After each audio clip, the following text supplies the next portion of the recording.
Sequel. You got some splaining to do.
All right, I'm getting the thingamabobs.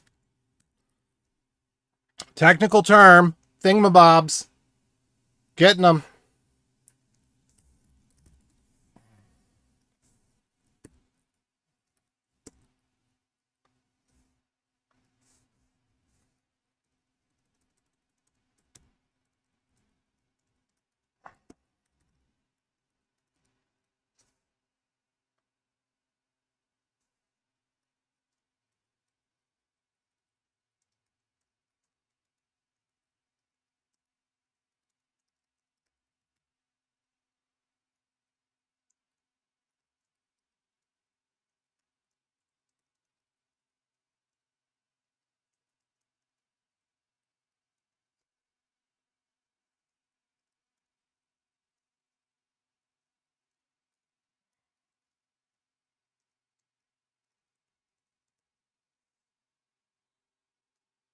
All right.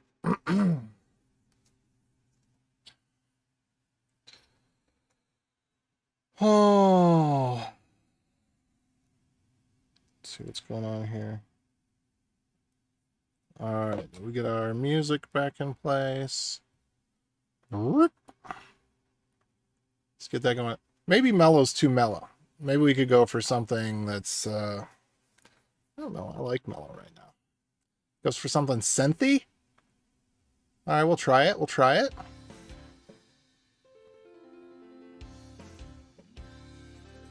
I like that. I'll go with that.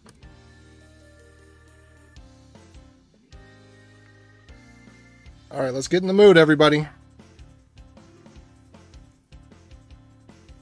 Oh, we're not popping a top. That's what we haven't been doing. There's so many things we haven't been doing. I gotta go watch one of my own videos, old videos at the end and beginning, and see what I used to do, since I can't remember anymore. I probably used to pick my nose at the beginning of every stream. I gotta bring that back for sure.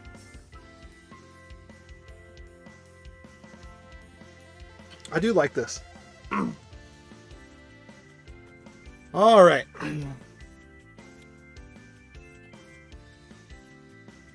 Ooh. Oh yeah, I do like this.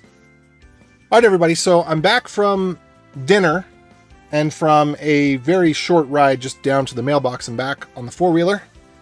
I had a good time, but I smell like gas because now that it's gotten a little colder, I think I need to adjust the fuel mixture, and I'm okay with that. You know, the nice thing about my four-wheeler is it only has one piece of electronics on it. Unfortunately, it is one that is very difficult to find because of the specific year. There's one wire that's crossed over. But anyway, it's nice to have a four-wheeler that doesn't have a lot of needs. Okay, I'm gonna turn this down a little bit. And let's see. Is there anything else I need to do, or we could just get started? I think we just get started. All right, so here's where I'm at. I found this stuff in the database where there are things that have the pair of these two, the record type ID and the field type ID, the field name should be unique. But you can see here, record type ID 25 on both of these, field type name, insurance policies on both of these, and then you see the same here. I had them listed by how many entries there are, so thankfully almost all of them are 0, but I had them listed this way so that I could kind of peruse them. And then we have over here, you can see they have a different field type ID, even though they shouldn't. It's a duplicate record. So that's the problem we're dealing with. And the worst problem is that they're both in the development environment and in the production environment. There are cases where there is actually data in the duplicate, and you can see that some of these duplicates are, hundreds apart. So I don't know how that happened. It might actually be interesting to see. Well, I don't know. I don't know how that happened, because it would make more sense if it was an accidental double click. But how they're so far apart, I don't know. I'm going to check some messages and see if I got any word back on the messages. Because I may actually end up having to restore this from a backup, because I already deleted all of these that have no data, that have duplicates and have no data. I just deleted them all. I should have probably ordered them by this. So it should be ordered by what should the ordering be? Like, we need to know what our problem size is, but we need to order it by probably a resource ID, and then FT, or the record type ID, and then the field type ID or field type name, and then select the lower value of the field type ID. That's probably what we should be doing to remove these. But I'm actually gonna have to take a look at prod to see how some of these are, and I'm not going to pull that up because that's got real customer data in it. Here's something that we really need in the industry. We really, really need to have a better way to interact with SQL databases. We're stuck in the 70s with those. They don't. If you have an extra, comma, it won't parse it. We need a fork of Postgres that can handle a trailing comma, and that has the ability to run rather than a select, a dump. That's something that produces the insert query.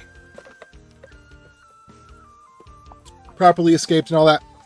By the way, Mountain Dew, this tastes so disgusting. Oh, I don't know if it's what I last had in my mouth or... Diet Mountain Dew is so gross to me right now. Oh, I'm going to drink it. I'm going to drink the whole thing. Or pour it out. Oh, that tastes almost bitter. Might be... Oh, I was talking about the four-wheeler. I got some... The fuel mixture is not right, because now it's winter, the air's colder, so it's getting... Is it getting too much fuel? I don't know, but it had a smell to it. It wasn't burning nice and clean. Anyway, so it might be some of that in my nose, plus whatever else I got in my nose.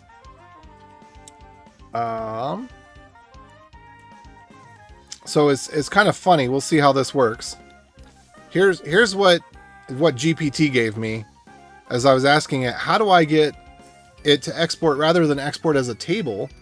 How do I get it to export as inserts and updates?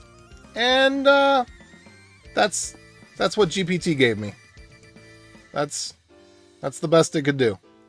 Which, maybe that's true. Do I really have to go to the backup? Do I have to do a full backup in order to get this? I'm going to just do a regular search for that real quick. Because I need to... I deleted some things I shouldn't have deleted. I got a little hasty. And I need to kind of double double check what they are in production and then bring them back into the development environment. So export query as inserts. And again, I don't ever recommend using MySQL.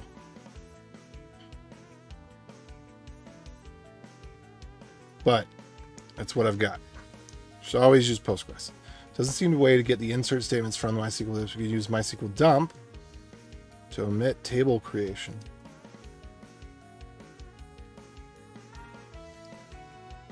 Gotta pick my nose, sorry. Okay. No. Ooh.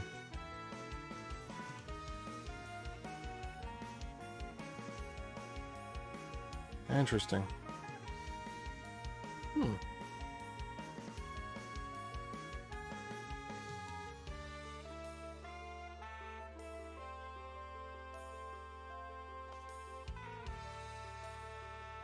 Oh no. Ooh.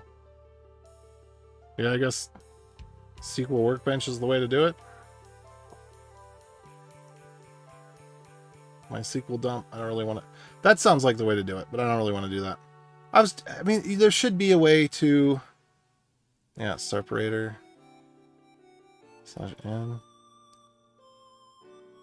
There should be a built-in escape function. You know, like SQL's got to be the least improved thing over the last 50 years. Whenever we started using it. It's probably not quite that long, but maybe. When was SQL introduced?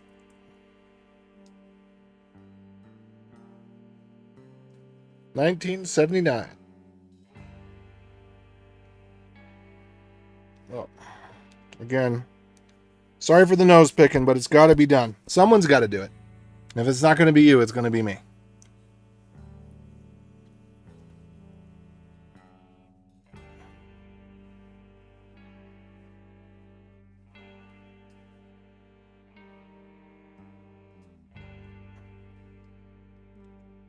I dream of having your life, having the freedom to move from home and be a free man. Being 20 years old, I can't escape from here. Give me advice. Help me be like you. Senior Slokal. Well, I am much older than 20 years old. I am far closer to 40 than I am to 20. So let's see. The best time to plant a tree is 20 years ago, and the second best time is today. So you need to, unfortunately, plan for the future probably years in advance. So you have to think, what can you do today that 5 years from now is going to land you where you want to be? And it's probably not going to be something that you run into quickly, because my guess is that you probably haven't figured out what your career path is. So you have to find something both that you want to become proficient at, that you enjoy becoming proficient at, and that pays well enough for the lifestyle that you want. So don't go chasing after money, because you'll end up wasting money. You'll go to some school or get some course or go to some program to do something that you really don't want to do just because there's money in it. I've seen that lots and lots of times in the bootcamp scene in the programming world. People think, oh, well, if I just pay money, if I just take out a loan and I pay money to have someone force this skill down my throat, then I will get my money back, and that's not the way that it goes. So you have to look at things that you enjoy doing, which may be, require expanding your horizons to try new things, but you have to find something palatable, that you can stand to do and that you can focus on. You want to work on being able to focus on that thing for 4 hours straight. There's a book called Deep Work that talks about this, but I find that in practice, 4 hours is kind of a healthy limit to work up to. And you might be able to get beyond 4 hours to maybe 5 or 6 hours, but typically speaking, you can't do anything other than maybe play video games for more than 4 hours at a time. You need to take a break. you need to go do something else. You need to recharge in some way. But you need to find something that can pay money that you can do at 4 hours or more focused at a time, unless you want to do manual labor. And there's a lot of good money in manual labor and in things that are often considered mundane but are reasonable work, like driving.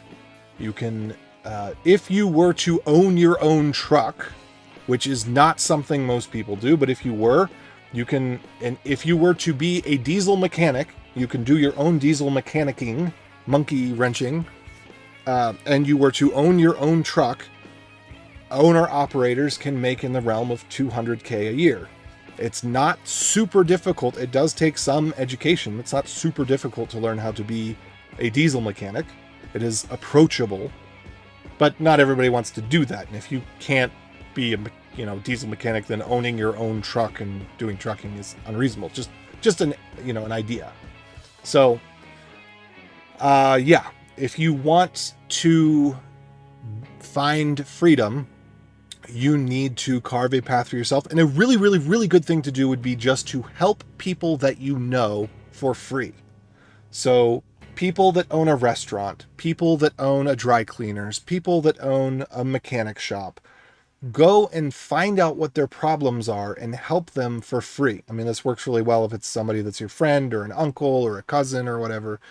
Go find people to help for free to learn what it is that you can do for them, because a mechanic is not a good cook necessarily. A cook is not a good mechanic necessarily. A dry cleaner is not a good cook or a mechanic necessarily, and so on.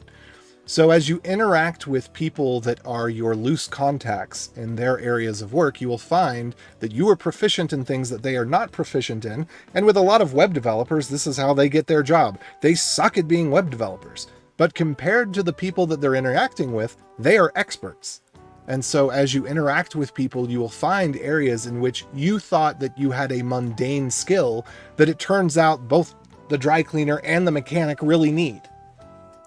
And you can hone in from there to develop that into a career or a business for yourself or whatever. But I certainly would say the idea of I'm going to go to college and then work for a super large company, realistically you're at 20 and you have not figured out what your path is yet, that's probably not the one to take, because it's going to sink a ton of money in something that you probably won't enjoy, probably will only be mediocre at, and then won't be able to stomach working at that big company where you have to make all the other sacrifices to make the money back. So, end rant.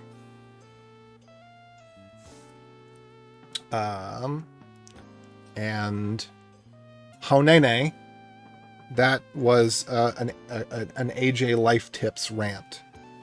I'm just marking that because, and we can continue with that. I'm just marking that for if we decide to turn any of this into a clip.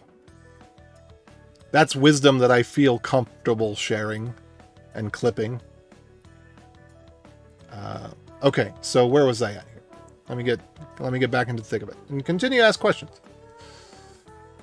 Okay, so yeah, what I wanted to do, which will probably work, okay, is I need to find out if, I think these are going to be connected to questions.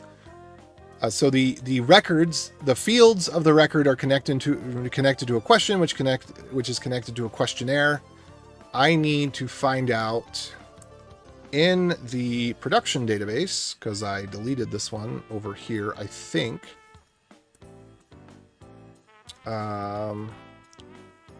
Select. Well, I should be able to just delete all the ones that don't have any questions attached. There was only one that had a question attached. So that was probably the reduce to practice. So over here on my other window, I'm going to take a minute. Select. So actually, first let's describe question, because I don't remember what that one looks like. Okay, describe question. All right, we have the feature type ID. Okay, so what I need to do is select question text from, I'll do ID, question text, feature type. That's feature is field from, oops, hiccup on the interwebs here.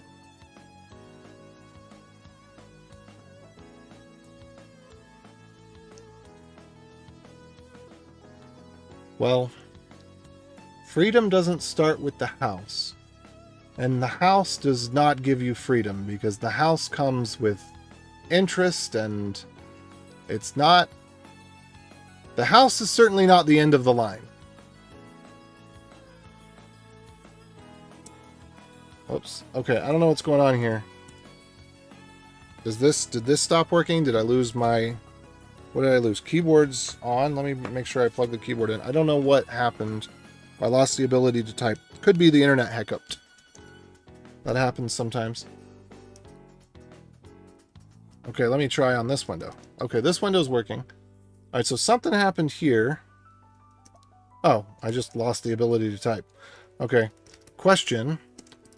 Where feature type ID in, and then let's pull out. We're going to do 270. 578. These two are the ones we had. Yeah. 641. 837. And then I'm going to grab a few IDs from this over here. If I can go back far enough to find it. We had reduced to practice. That was 208. And 380.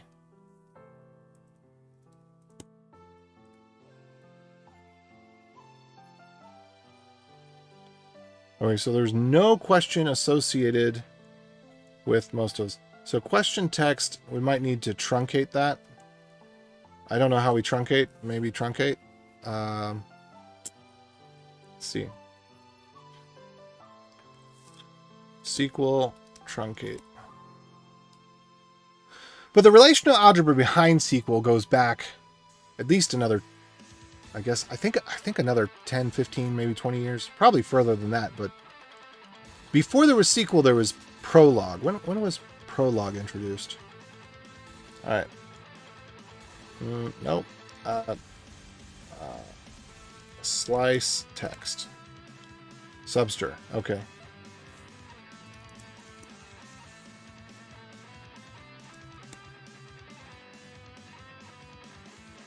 Okay, 73. And what was before Prolog? Datalog? Was it called Datalog?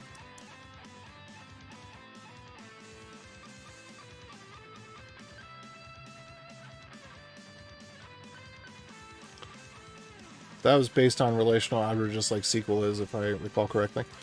Okay, so we have this, and we do subster, or substring. Actually, let me go check and see which one it was.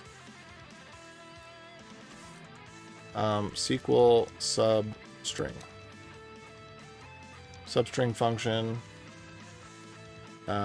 is going to be the thing, and then how much. So let's say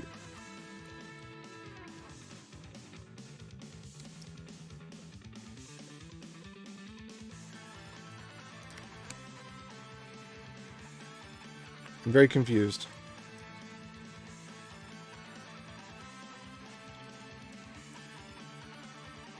Oh, it's backwards.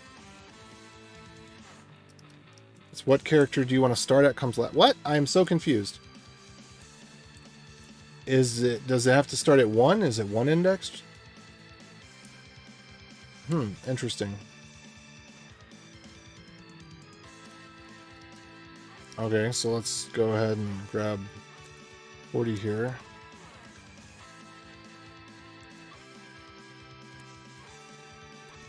Alright, let's try 60.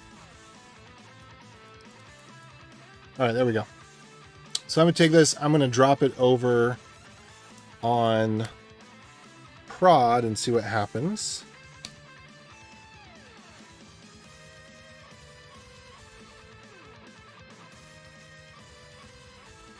Interesting. Okay, so the other one, This is strange. It must have been manually entered.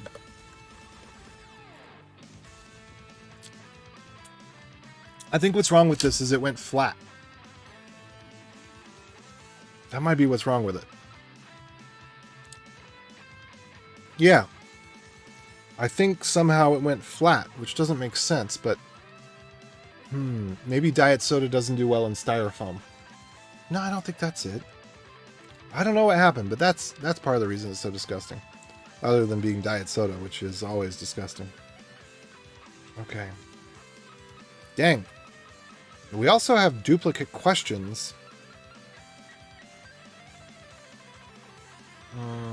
Okay, let me go back here. Question label, maybe?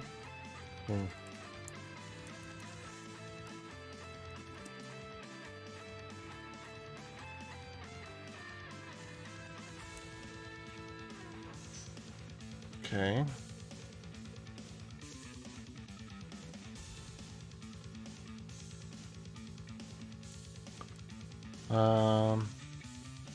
Question order, question default.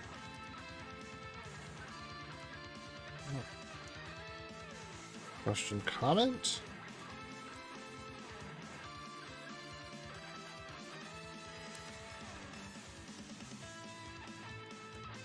Okay, and do we have what is the question related to? What other foreign keys do we have here? All right, required question ID. Required question ID. Questionnaire ID. Okay. That's something I want.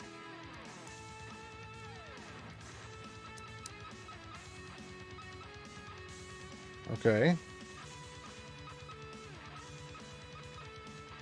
So let me try this over here as well.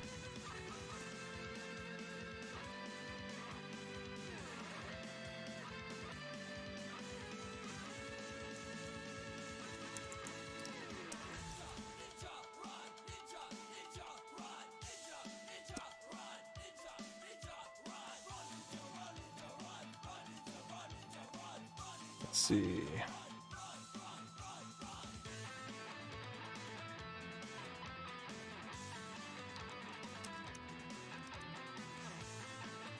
All right, there we go.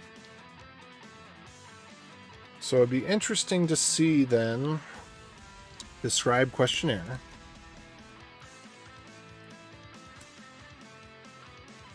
So ID name description, side help. Okay, so let's take a look at select name description as desk from questionnaire where ID in. And then we can just grab, it looks like 45, 49, and 76. There we go.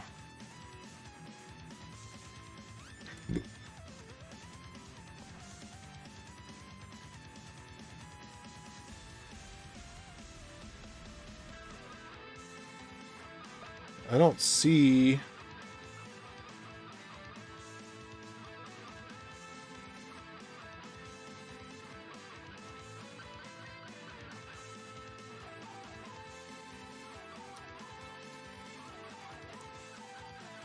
Is desk a keyword?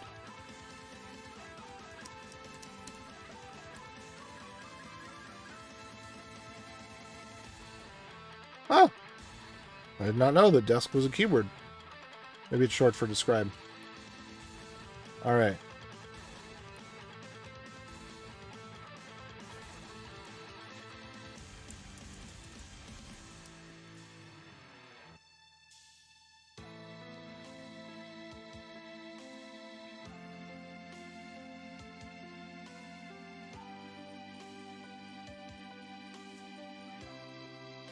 Interesting.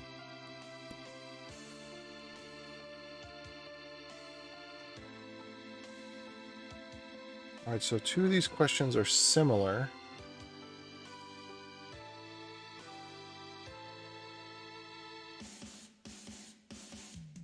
I don't know where else this is used.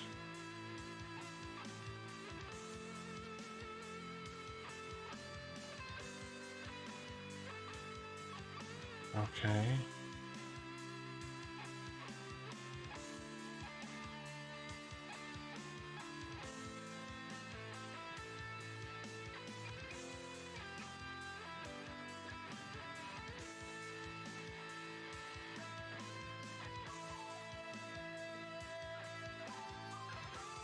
All right, I think I want to go back a little bit and do a left join.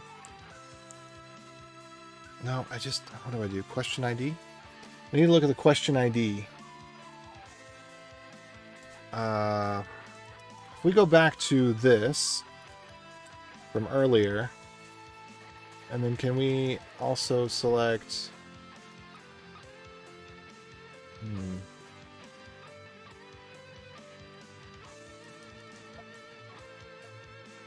There can be multiple questions. Okay. I think...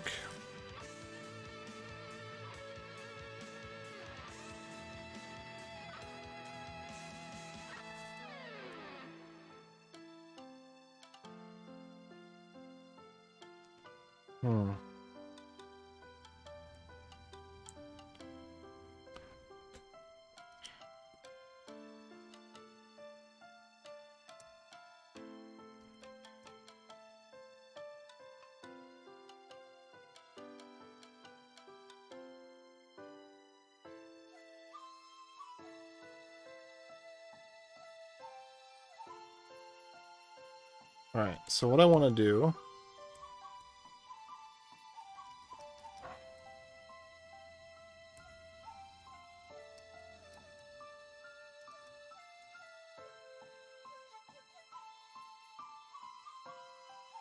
is, let's see.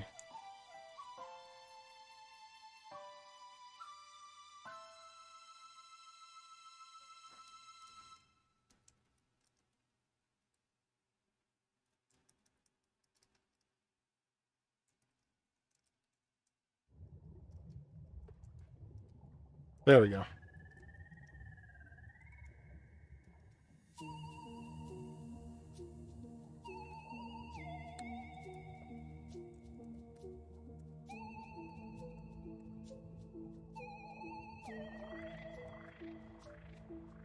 Okay.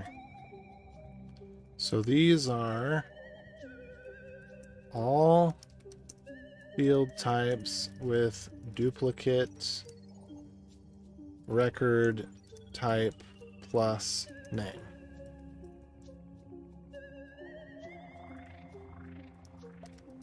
Okay, so what I want then is a select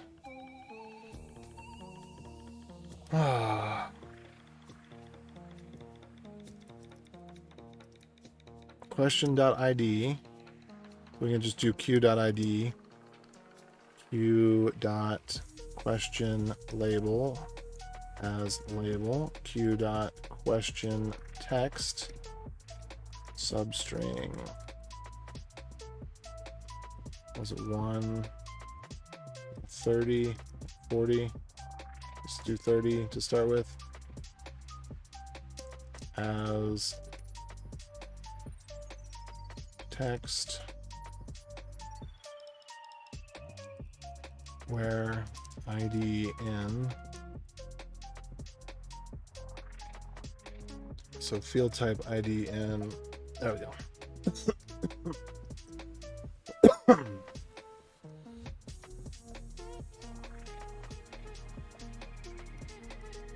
Okay.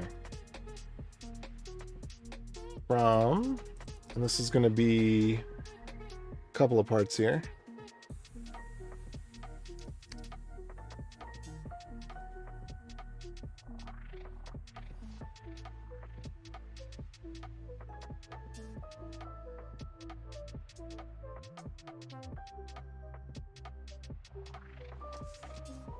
Let's see.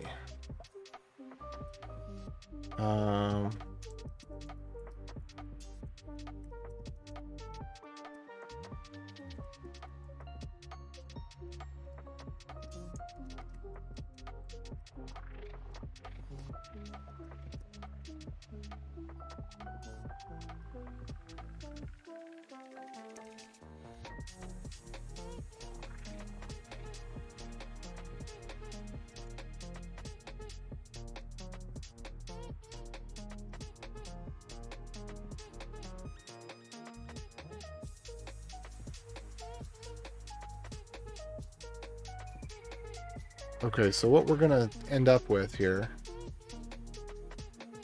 is, hopefully, let's see.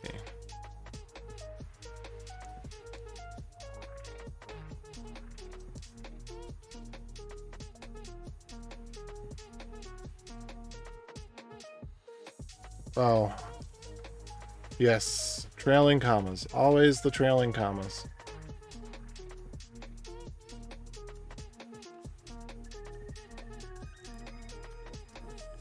And it's crazy that the formatter doesn't fix that.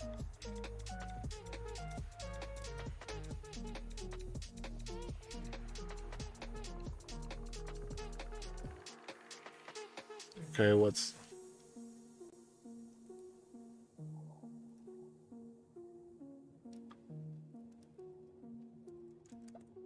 There we go. Trailing commas, extra commas, all the commas. Interesting.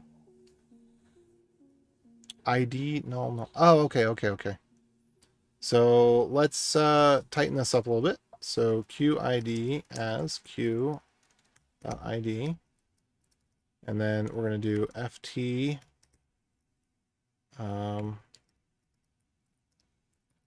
as FT ID.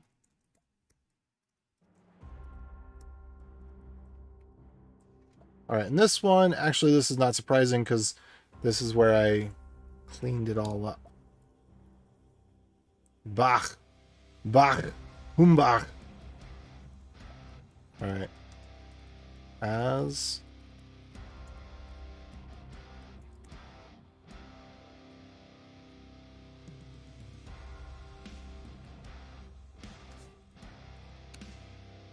Okay.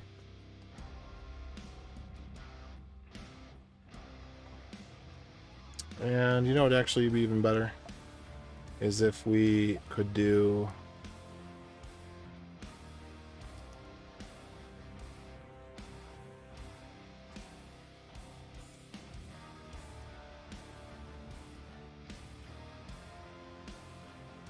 name... yeah.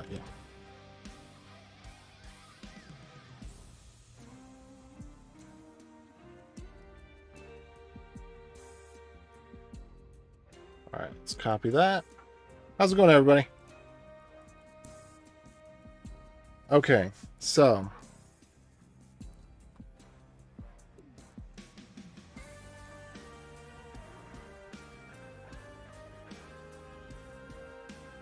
And I want to do a little bit more here. This is going to be helpful.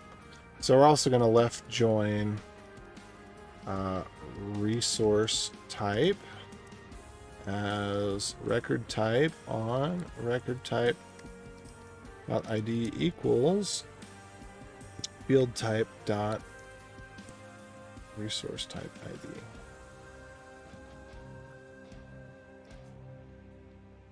And then we can do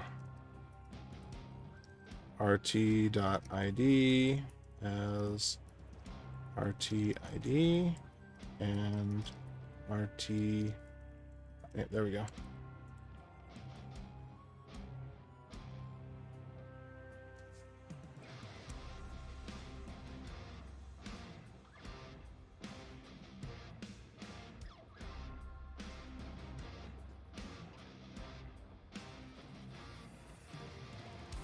And label doesn't look like it's very useful, so I'm just going to nix that.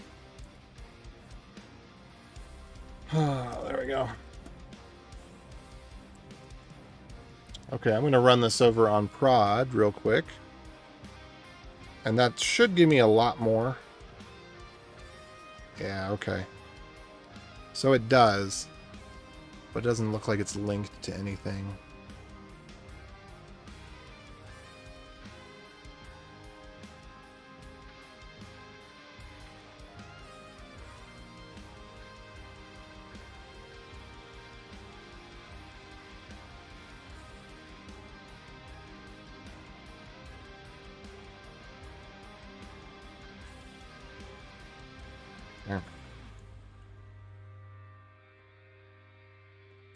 That's so gross. Why is it so gross? Why do I keep drinking it? Ugh.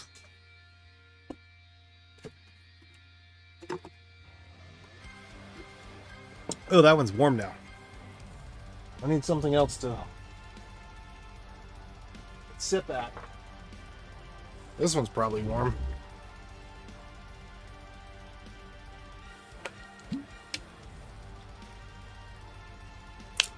Yep, it's warm too. I need some ice. Okay. So I'm looking at the other table, and it looks like these things are, most of them are just not associated with anything.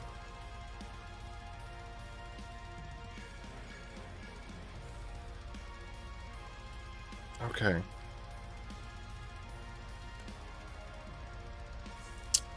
So I'm going to do select. Here's what I'm going to do. Select star from question where... Oh, by the way, here's a nasty thing you can do accidentally. If you have a has-one relationship and you delete the child, it can delete the parent and then delete all of the parent's children if you have a cascade. Because a cascade, you think, oh, if I delete the parent, I want all the children to be deleted. Really, you shouldn't delete anything because you should mark it as deleted, but not actually do a delete. That's another thing that SQL databases need. They need something that will mark it as deleted so that you can still query it if you add at the end something like with deleted.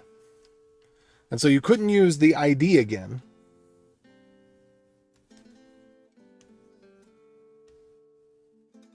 And then it should just have internal, yeah, log databases are a better idea in general. Anyway, okay, what was I going to do? So I want to select star from question where ID in, and then there's very, very few of these IDs. So QIDs are these ones.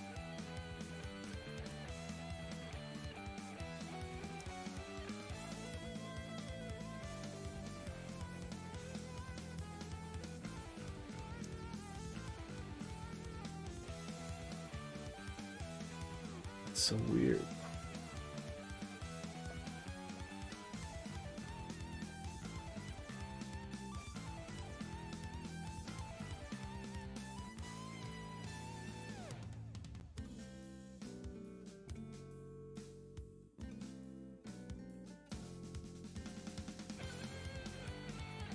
I wish someone had been around to answer my questions earlier today. Oh well.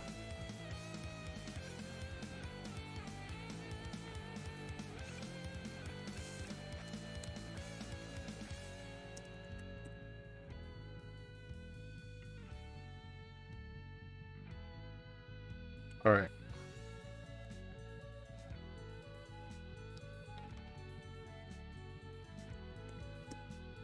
Deleted questions. Here they are. Ugh.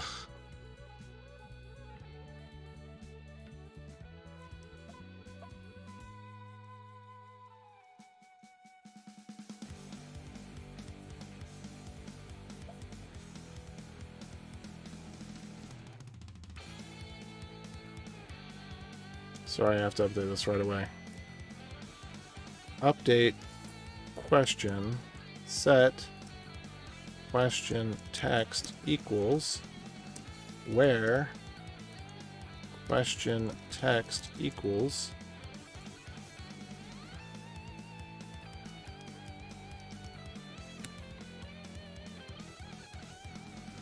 oh no.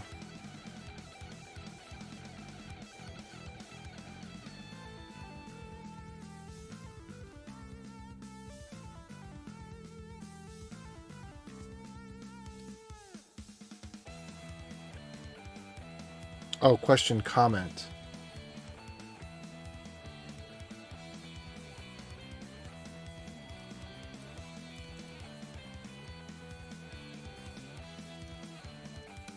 That's what it is.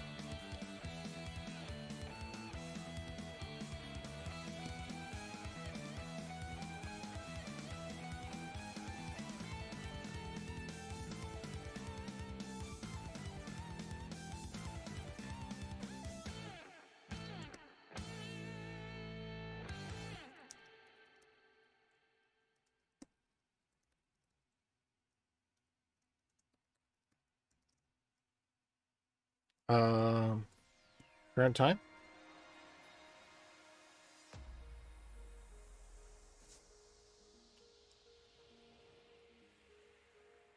Let's see here. Select updated at from question where question comment equals this thing.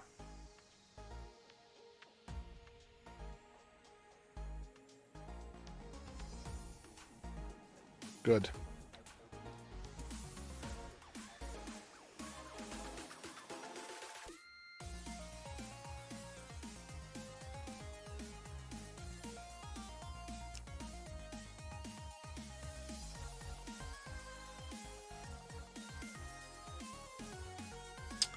Okay, so I needed to get that out.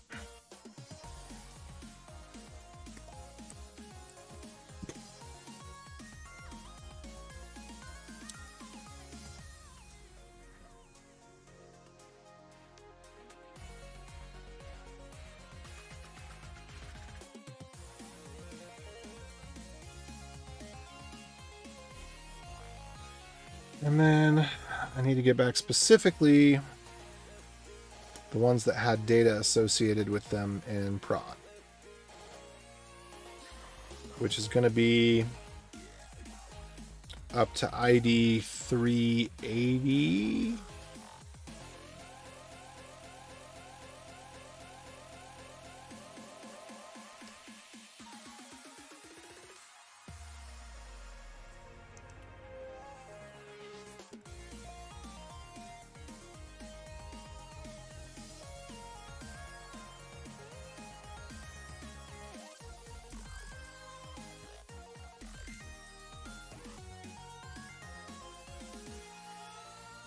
Okay.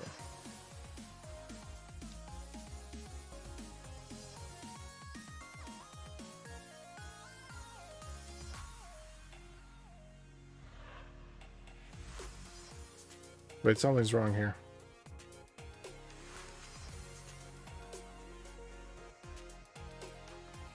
Oh.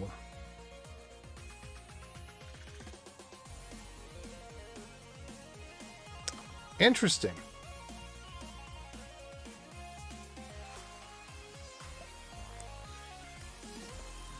Deleted field types.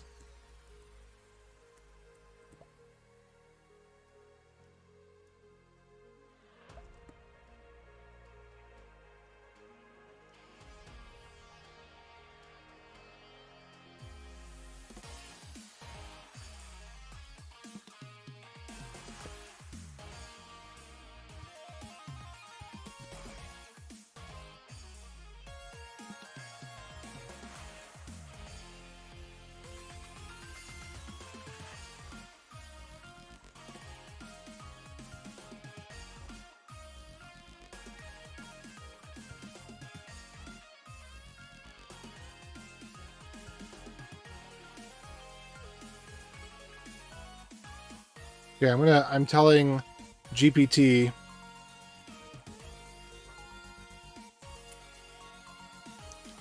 write a vim command that will replace a SQL row in \G format with an insert command.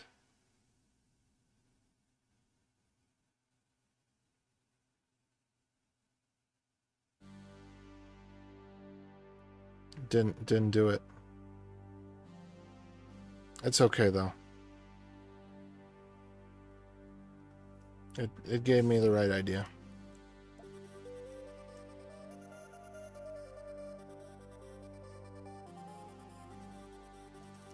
And then on conflict ignore. So here's what we're going to do. We're going to go to deleted questions. Possibly deleted questions. We're going to restore this. I'm going to get rid of all the ones that don't have any associated questions. I think that that's fair. I think if we look at all the feature types that don't have an associated question and we just get rid of them, I think we should be good. Because the only reason that we have a field type is so that it can be associated with a questionnaire. So if we have field types that are just sitting in there and they're not associated with questionnaires, they're junk data, and we can get rid of them. Except for maybe the very last one, because we want that. No, the auto increment ID should stay the same. If we delete the old ones, it won't decrement the ID, so we're good. Okay, so what am I going to do here?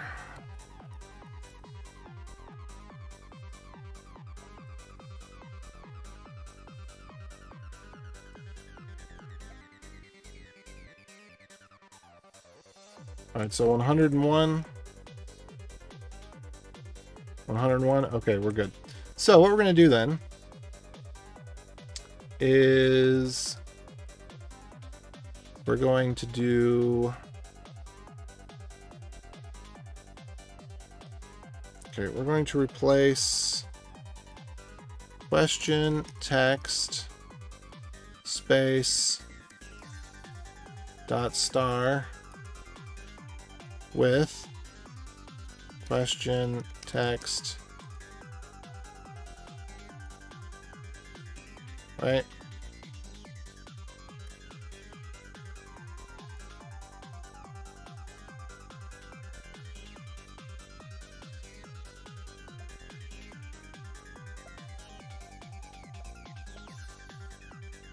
Uh-oh.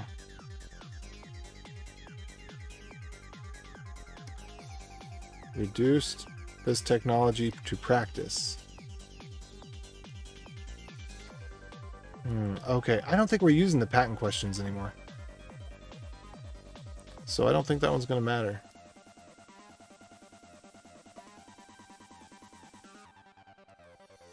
There's only 4 of those answered.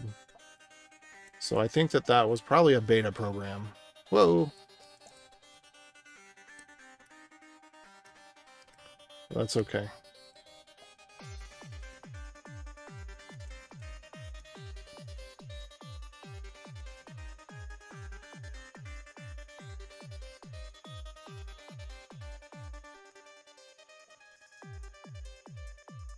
Skip the nulls. Are there any other things that are freeform? Resource variable name.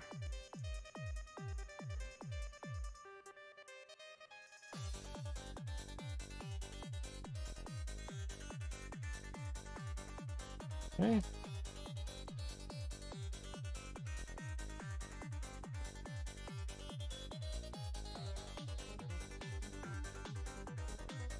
All right. And question label, looks like.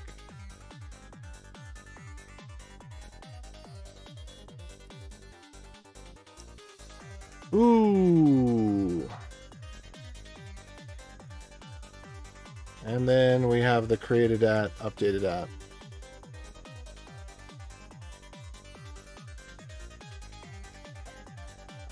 Okay. Anything else?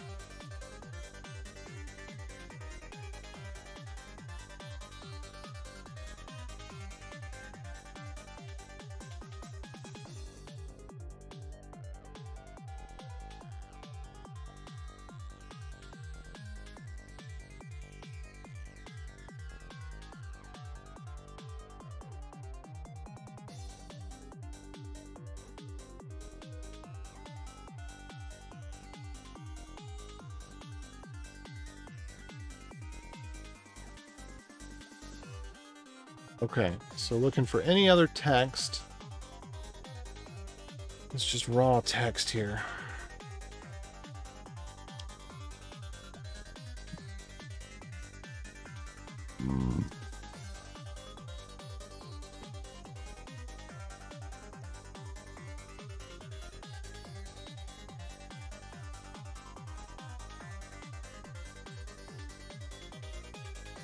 And actually, we're just going to go with the same format it gave,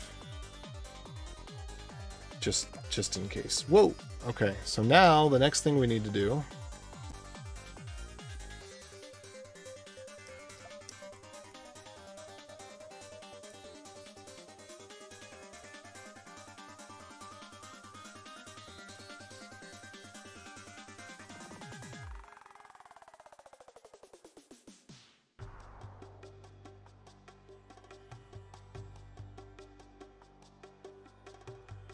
is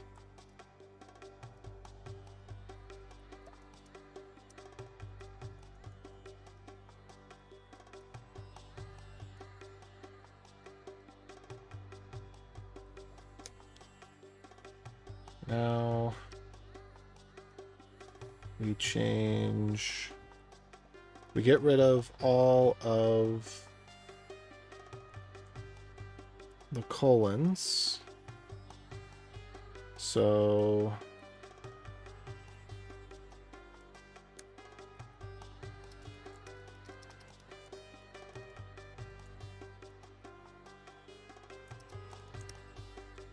how do we do this?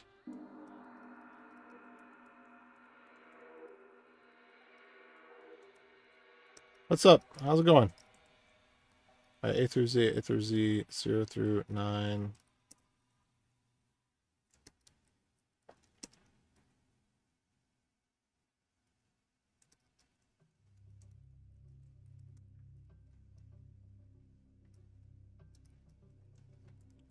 Start with some amount of space, going up to the colon. Okay, and we're going to replace all of that with insert into feature type. No, we're not. I'm just going to replace that with nothingness.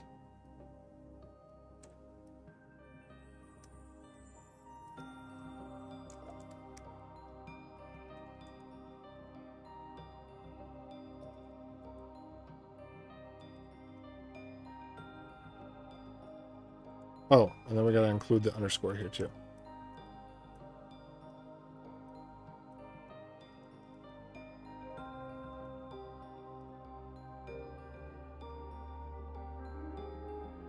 All right, and then insert into feature type values.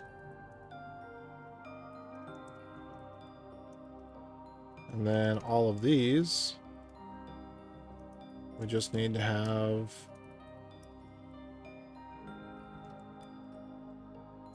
the end replaced with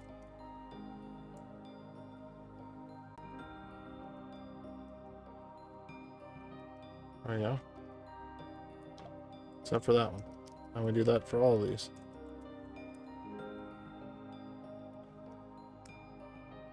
Whoops. Yes, yes. Go down the line. No. No. Yes. Go down the line. No, no, yes. Go down the line.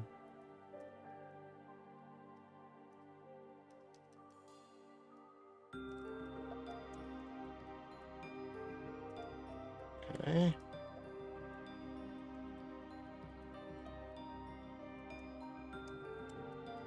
And then we just start with this. Hey, what's up, Tomato? Good to see you. I always respect a man named Tomato. Or a woman named Tomato.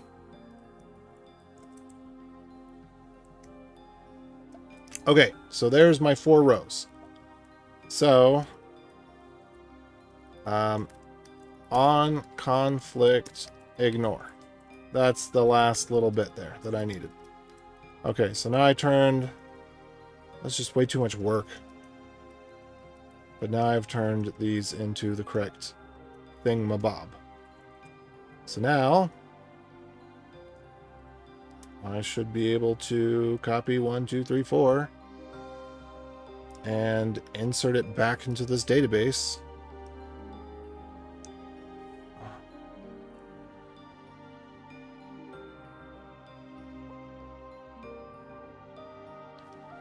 Let's see.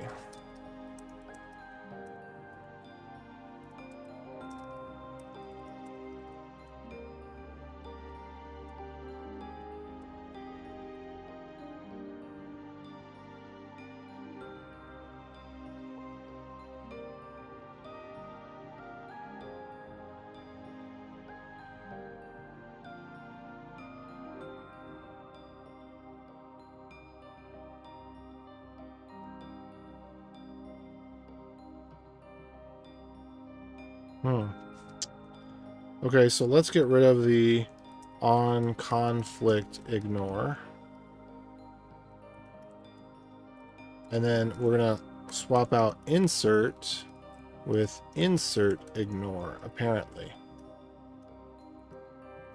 See if that works. May or may not work.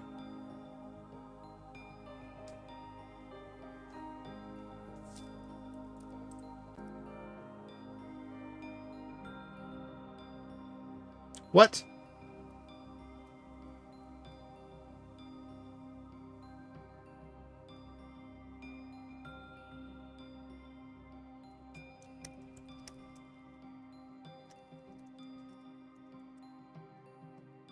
$28 rows. Okay.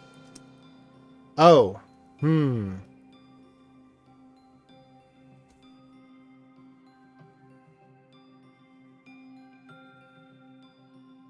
Right. Okay. I got it. I got it. Slight difference here.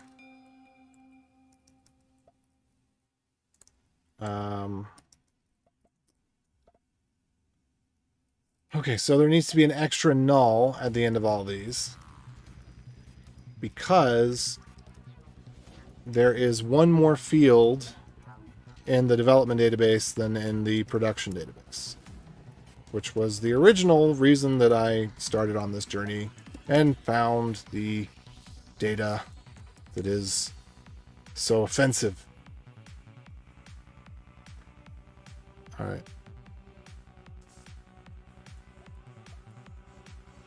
Well, you can column count doesn't match row count. All right. Describe feature type. 27 rows. How many values do we have? All right. Count them with me, folks. 1, 2, 3, 4, 5, 6, 7, 8, 9, 10, 11, 12, 13, 14, 15, 16, 17, 18, 19, 20, 21, 22, 23, 24, 25. All right, I'm confused by this.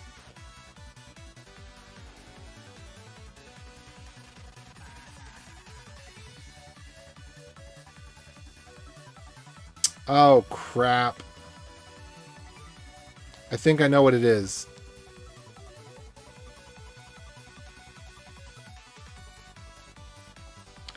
There's a field that's an empty string.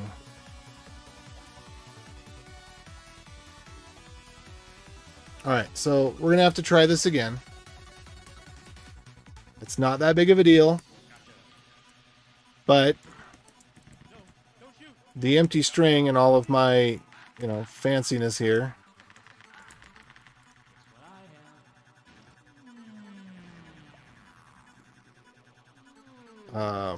That didn't work out.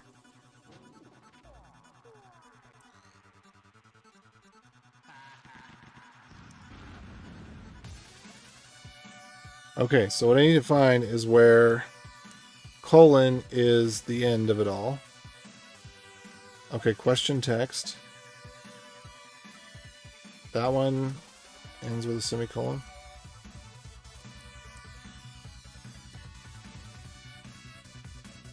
Oh, that's confusing.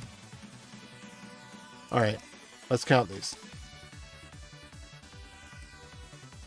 24. How is this possible? Select from question. Okay, that's how it's possible. Because I tried to insert the wrong thing. That's exactly how it's possible. Okay, so let's go back then.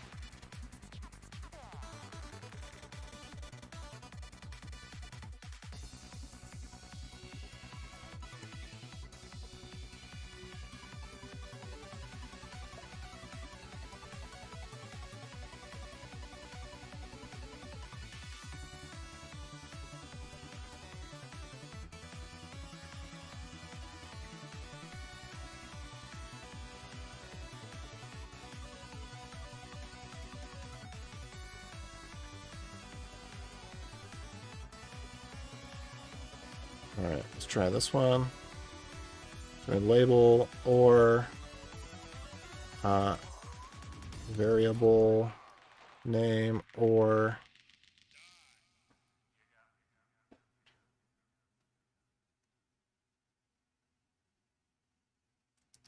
oops, why are these ors not working out?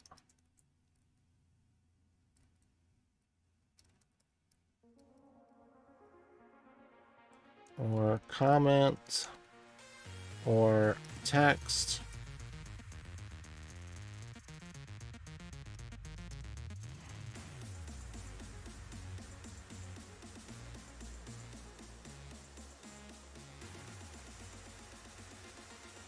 There we go.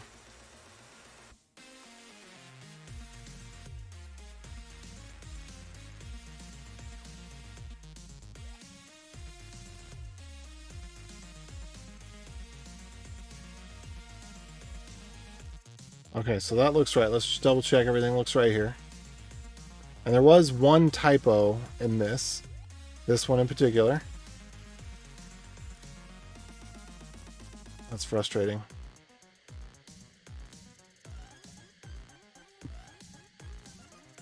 And then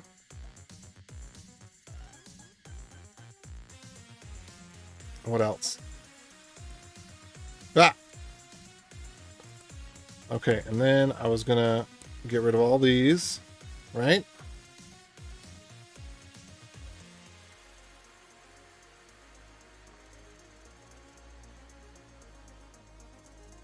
Oh wait, but there's one of these. Hold on. We have the, okay, good. We've got the space afters. Because one of these, well, it should end with a quote now, but before it ended. Yeah, there's that one. Ended with a colon. Now it ends with a quote. That's good. Okay, and then we just need to replace all ending lines with a comma. So we skip this one, and we go yes, yes, yes, yes, yes, yes, yes. And we skip that one, yes, yes, yes, yes, yes, yes, yes. Skip that one, bunch of yeses. Skip that one, bunch of yeses. Okay, so then we put the end cap on it, and then we do our insert, except this time I'll give it the right thing that it's supposed to insert. So this time it will be insert ignore into question values. Boom.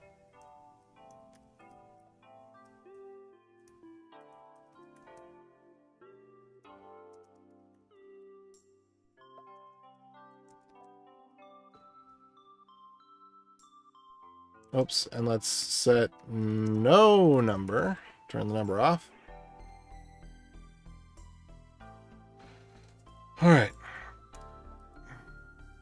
Screw you.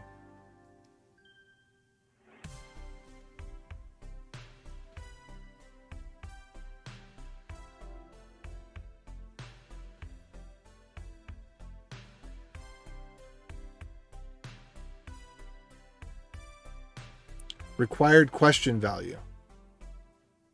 Weird. Okay, so let's go back on that. So is this...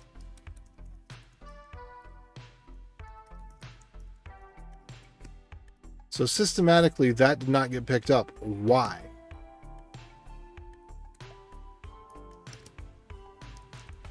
Doesn't matter that much, but it's just kind of weird. Is that a non-printing space in there? My old friend. I did find in the database there is a column somewhere, if I remember correctly, that has a leading space on it. I don't know how this works.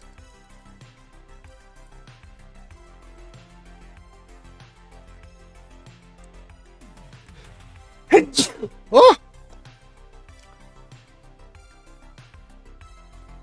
Okay. Yay! 0 rows affected. Screw you, pal.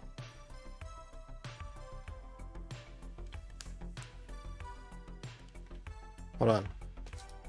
Select star from question where ID equals... What? One warning.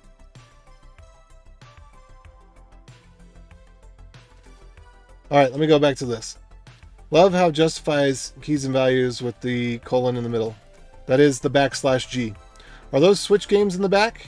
You should stream those sometimes. So I do have a channel for games. I just never play it. So Tears of the Kingdom is right there, and I do have some Switch games. The channel is, let me go find it real quick. But you got to give me some serious motivation. Supplied Orange, if you want me to do game streaming, and I don't know if I can. Like I was talking about, you know, changes in my life and in my marriage. I just and my work-life balance. Video games are definitely the very last thing on my list right now. However, that said, I will pull up AJ Plays Nintendo.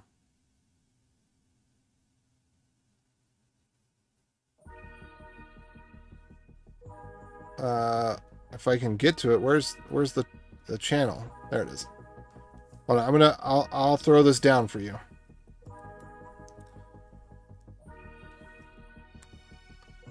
I started playing Tears, but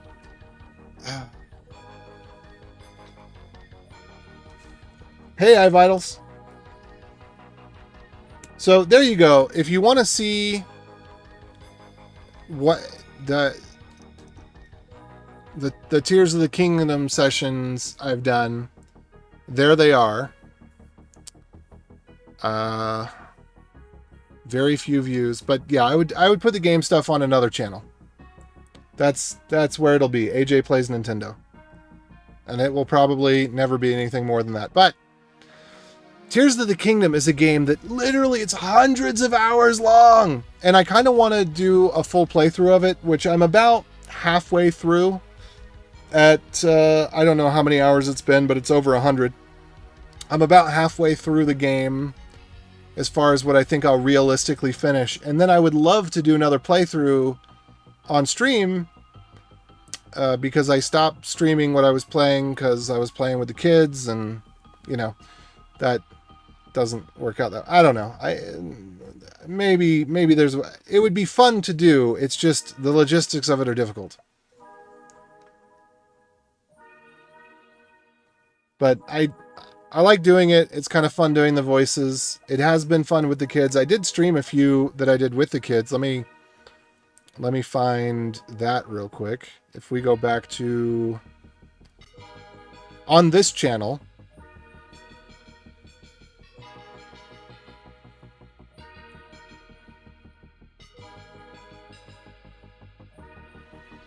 let me see if I can find it.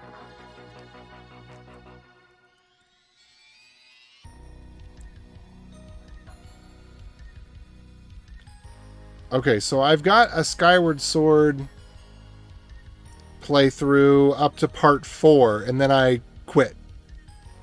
So, but here's this Skyward Sword. Obviously, it's not live, so it won't have the same effect. But when I get back to Skyward Sword, I will pick up where I left off here.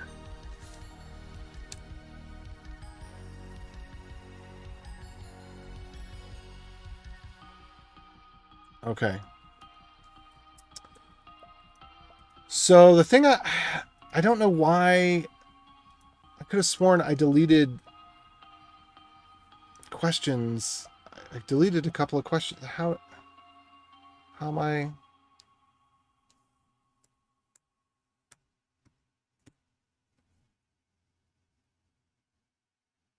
Okay, these are the feature types. Just gonna double check here.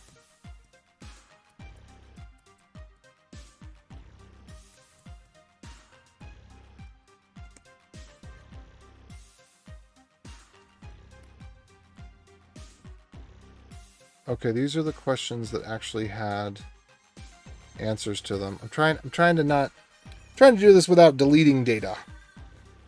And I could have the questions I deleted must have not had anything to them, but I could have sworn it was this one right here, reduced to practice. Okay, I'm going to do an insert here. let me go back on this one. Insert.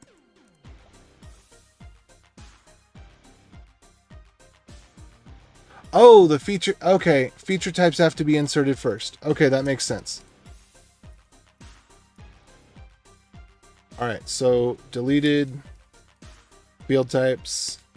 All right, so we got to do the same thing with this one.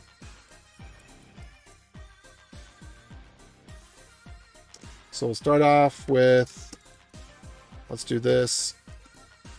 Oops.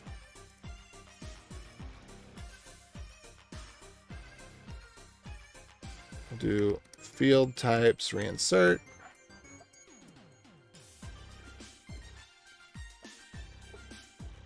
Okay. This is so dumb.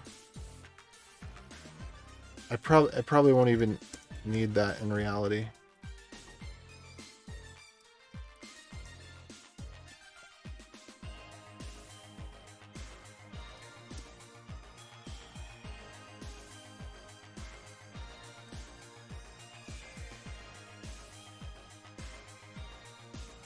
I think there were 7 of these. Yeah, there's just 7 of them.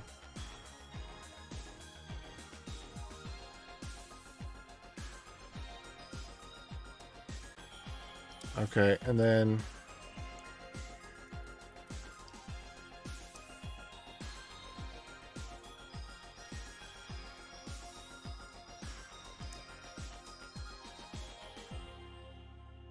what's today? The 5th. And the time is 6 hours ago, so 2:27. Wait, right now it'd be 20, so it'd be 18. Right?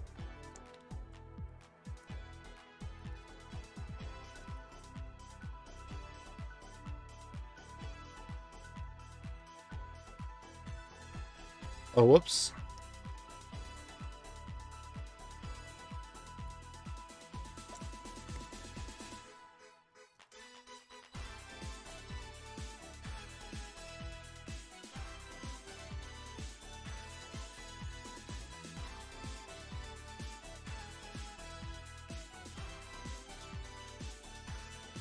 Okay, and I want to do that in the other one is deleted questions reinsert.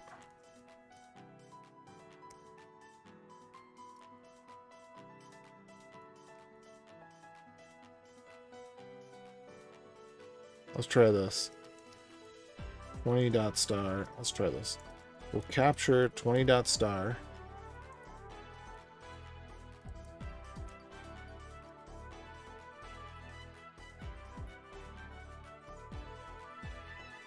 Question.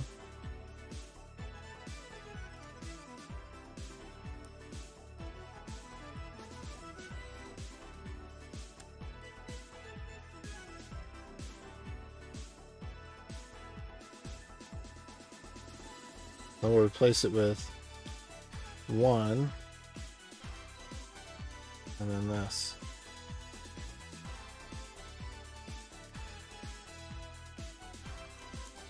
Oh, we don't need the extra. Oh, yeah.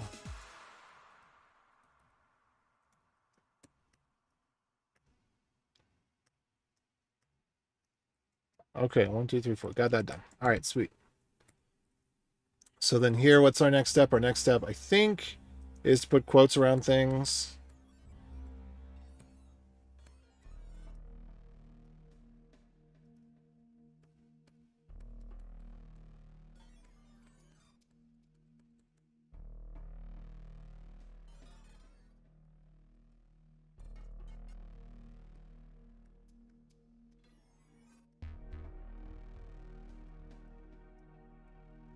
All right, and then quotes over freeform text. So also name. So that one, yes.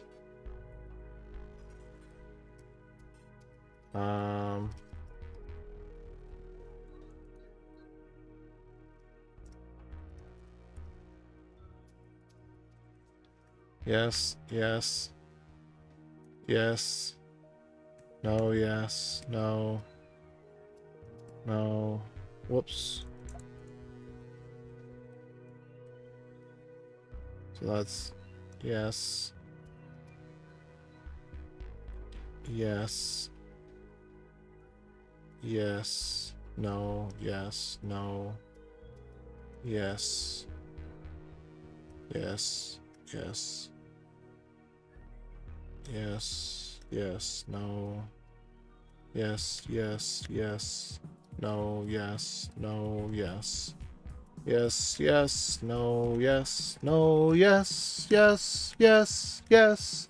Yes. No. Yes. Yes. Yes. No. Yes. No. All right. There we go. Got that one out of the way. And then the JSON one. Okay, we just need to replace, in general, all of that with that. Whoops.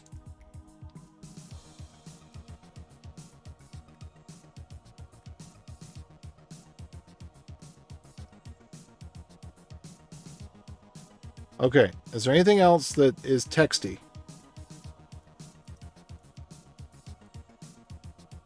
I think that's it. I think I got all the texty things.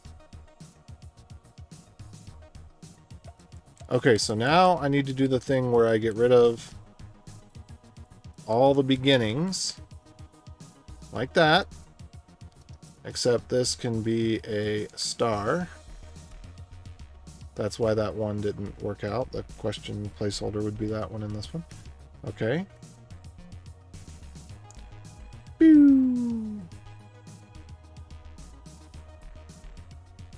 Whoa, whoa, whoa, whoa, whoa. What's this? Options. Hold on a second. Hold the phone. Back up, back up, back up the truck, back up the truck. Why didn't y'all point this out to me?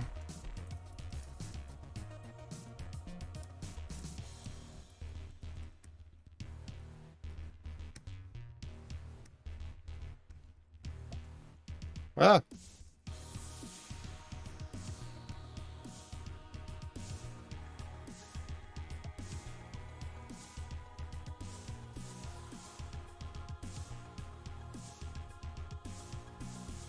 All right, here we go.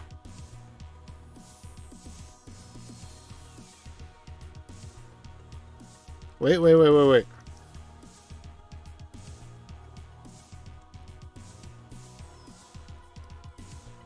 Why didn't that work?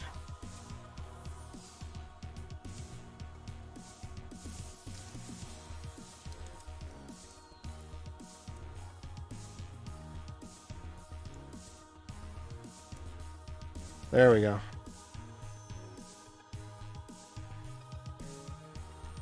Oh.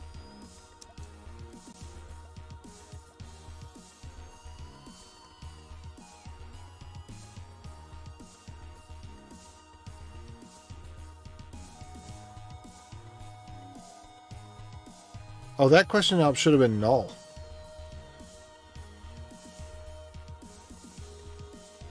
We'll go back to that one. Tricksy, tricksy data types. Whoop. This one should have been null too.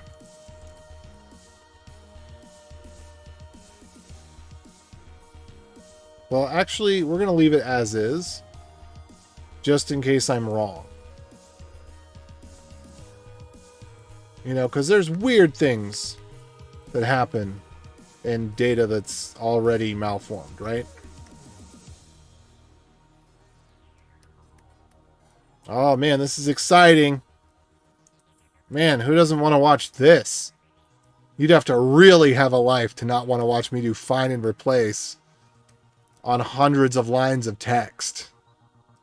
You know, get your friends over, get out the good salsa. Boys and girls, it's time to shine.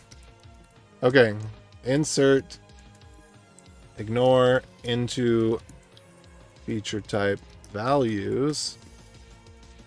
Oh, whoops, whoops, whoops. There's one more thing that we need to do. We need to replace the end of line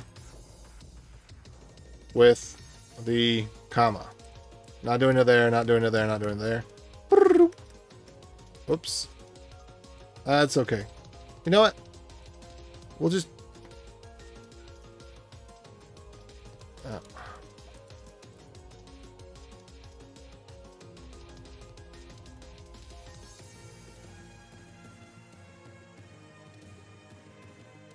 Uh-oh.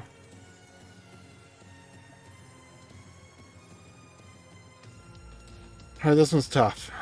Maybe I need to do it this way. I need to go... Yeah, there we go. That's easier.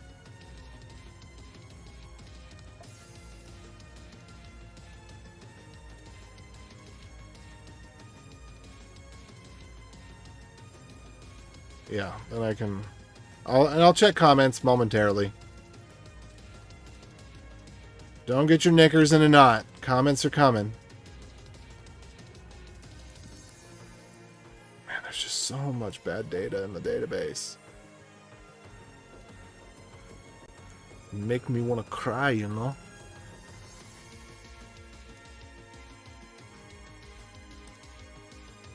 But not so the happy tears. Very, very sad tears. Like time mama spank you. Very sad.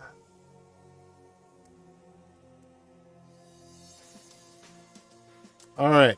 Almost there. Almost there. This is certainly worth an hour and a half of everyone's time and money. Well, but as a matter of fact, though, it kind of is, because, you know, I could go in, I could unzip it from the database, and, you know, back up and all that stuff, but I don't know. Uh-oh. Oh, crapola.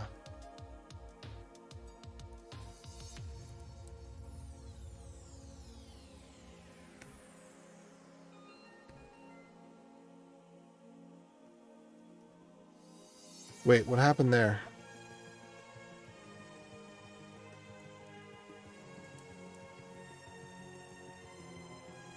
No, no, no, no, no. No, crap. Go. Ah. Grr.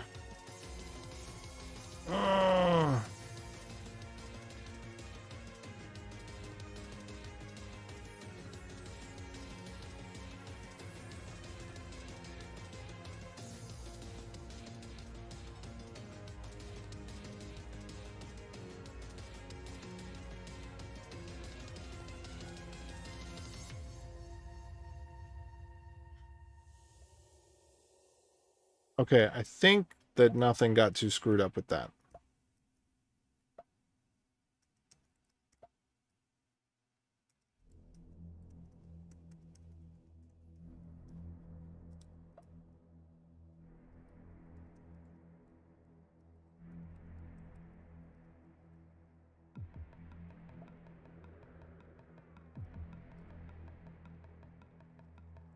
Okay, now I have to go check on this one. Okay. Question label.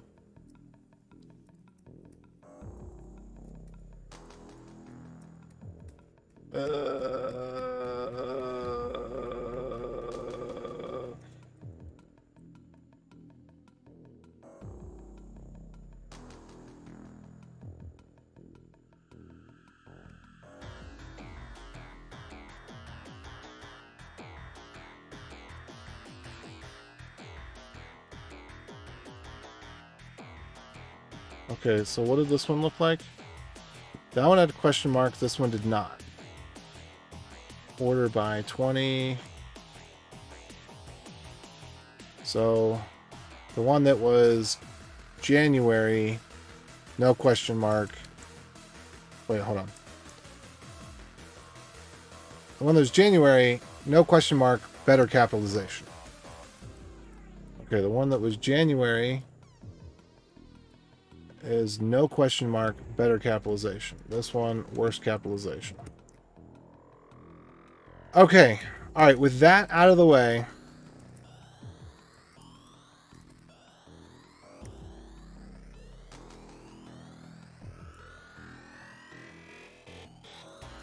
Let me just try one and see how that goes.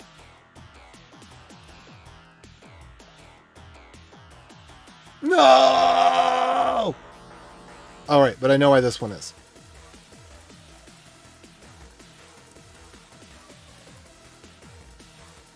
Because this is legitimately... This is the one that has the extra field at the end. Okay.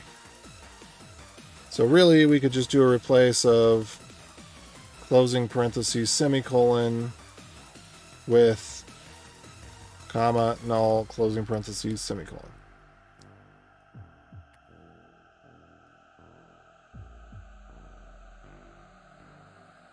Wait. 1, 2...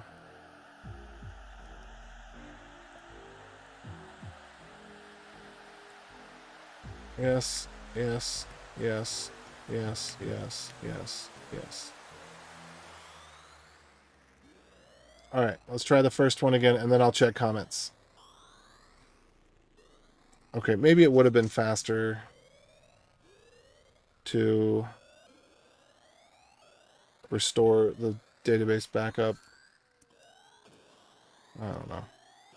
Okay, and then we're going to take deleted questions, reinsert. Oops, let's run that again.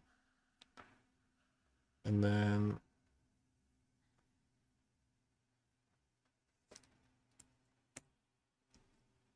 okay. One row affected, one row affected, one row affected. Alright, now let me check comments. What? No what? What am I checking comments for? There's no comments. Bah! Oh. Alright.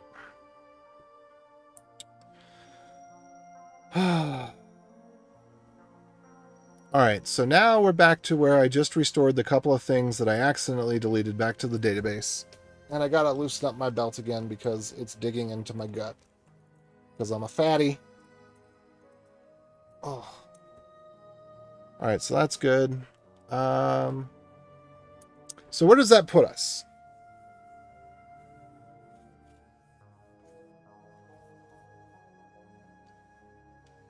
It puts us where I want to now be able to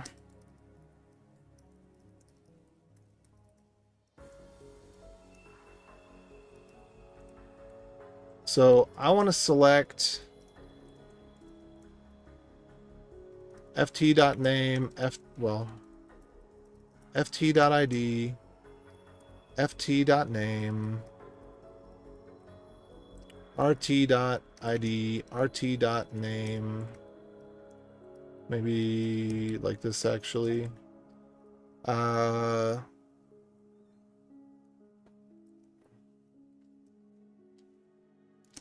q.id, q.question text, where, no, from, this is the field type as ft, oops, no, join, this is the record type, and this is going to be a, I think it has to be a regular, we'll do a left join, but that's an impossible condition. Okay, and this is going to be on ft.resource type id equals rt.id. And then we're going to do another left join.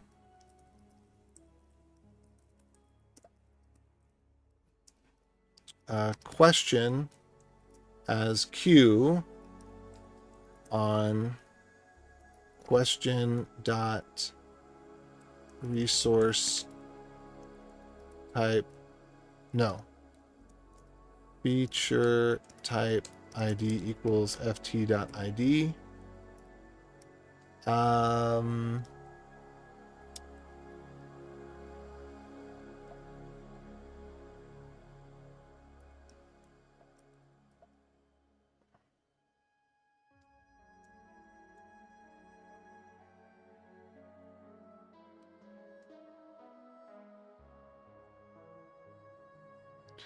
And I think we're going to do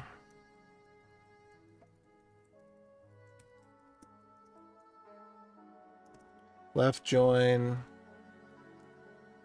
This would be feature as, which is field. So as field on feature dot feature type ID equals, well, I could just do F, I suppose. ft.id.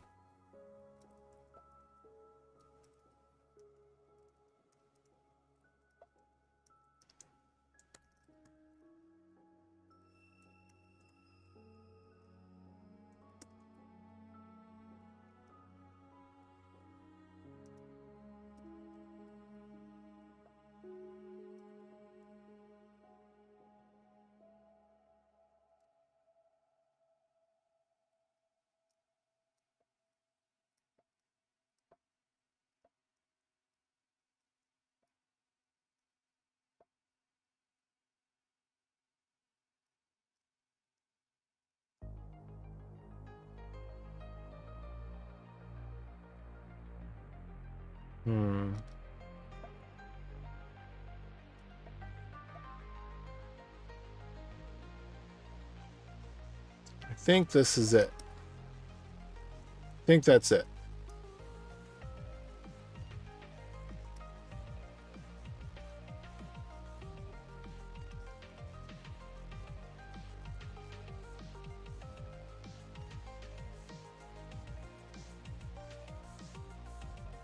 So what I'm hoping to get out of this,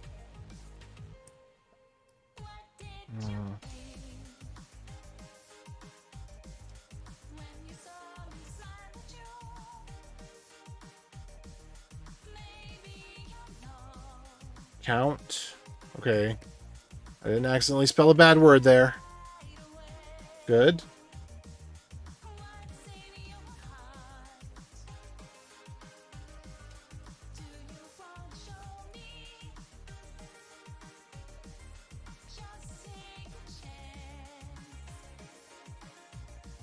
I don't know what I didn't like the star.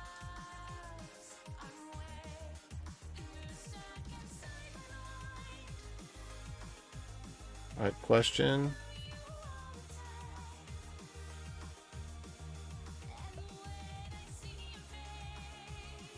All right, let's describe question then.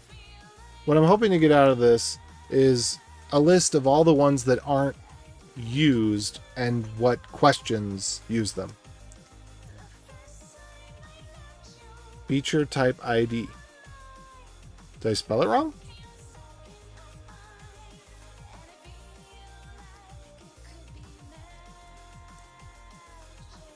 Just in case I had a typo there. Redo.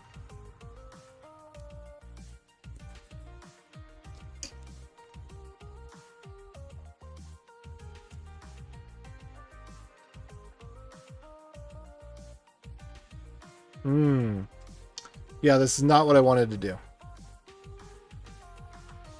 I've run into this problem a few times. Okay.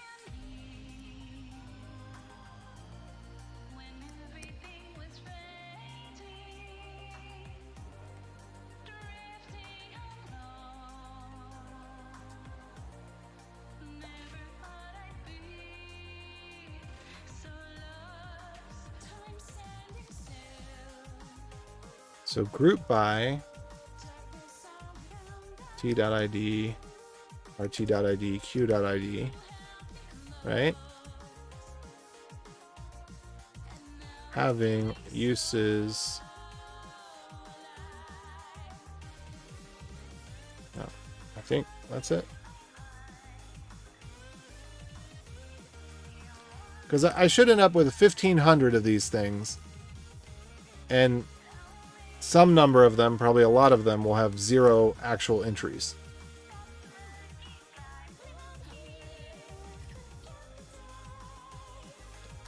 Oh, whoops.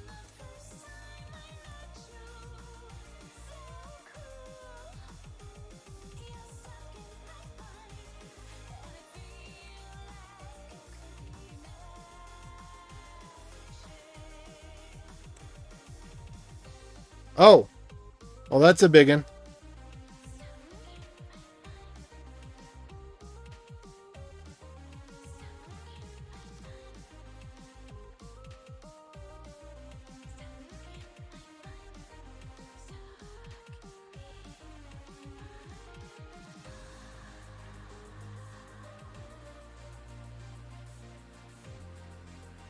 Holy shoot, dog.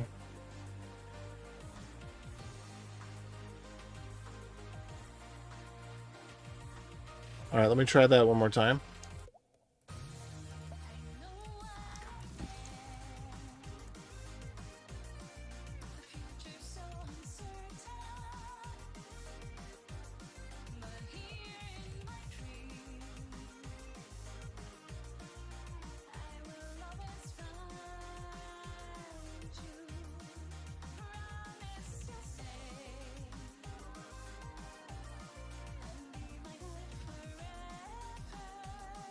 All right, cool. Now we need to somehow get this to not be quite so long. Let's see, name.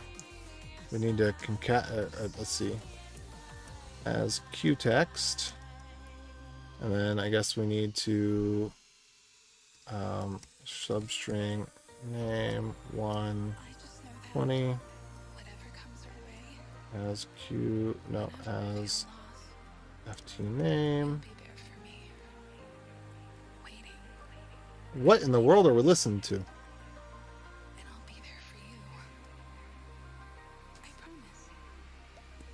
Final Fantasy VIII, folks. Spicy. All right, cool. So, and we want to, let's see, what do we want to do? We want to group by, and then we want to order by, uses.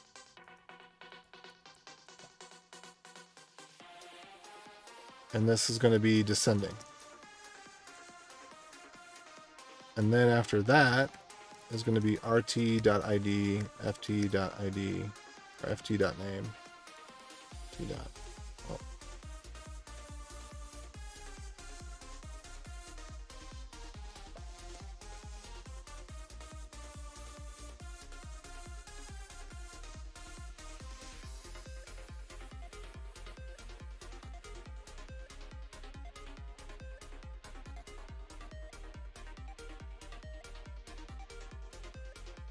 Let's take a look at all the ones that are not used. Okay, so this actually would be very interesting to run on production as well. And so I will run it on production as well.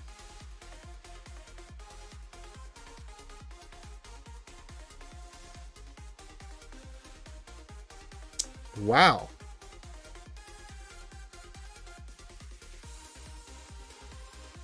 It looks like about a third of them on production are empty.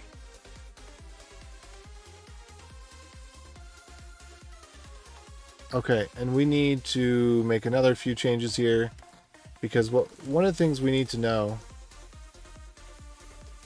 is, let's see, do we have them that are used without a question? Yes, we do. So we have data that's input without a question. How is that possible? Now most of those, let's see, once we get above, nope. There's tons that have, yeah, is that right?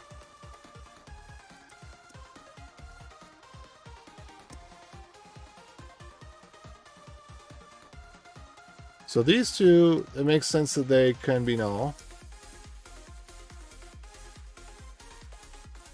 This sounds kind of like one of the songs I like from Beat Saber.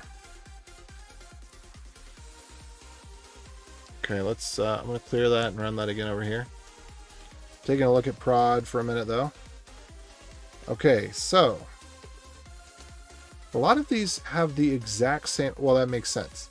They have the exact same number of uses because they were added at the same time. Okay, name. Ah, okay. So first name doesn't have a question associated with it because name is taken as full name and then it's split. Same thing with middle name. Okay. So that describes some of these. And then some of these are basically computed fields that don't have a question associated with them. So yeah, a lot of them are that don't have a question are computed fields.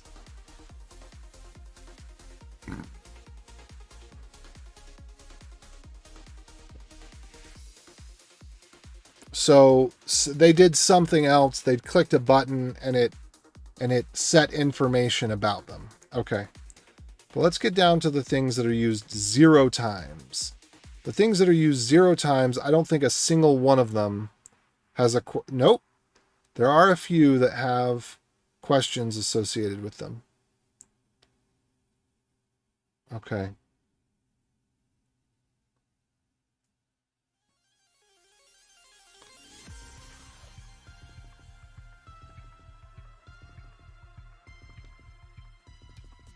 Okay, but what else? What else can they be associated with? I need to take a look at the schema of the database. And, okay. I'm going to ask GPT this. Write a query to examine, to find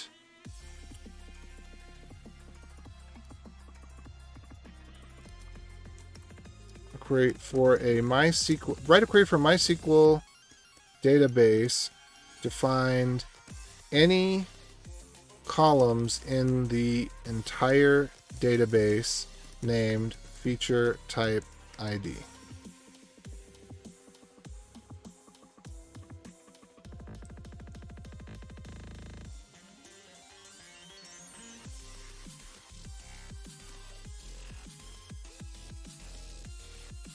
See, this type of stuff is very nice.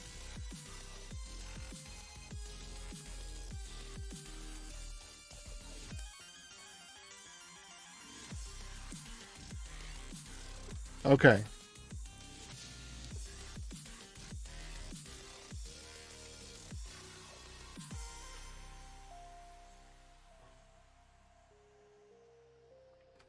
So if I want to find the orphan feature types, there's my list to go from.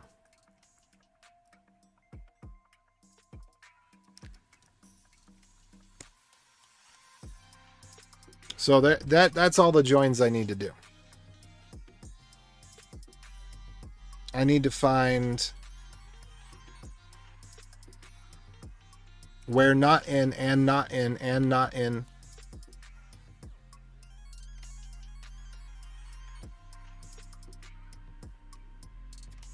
Okay.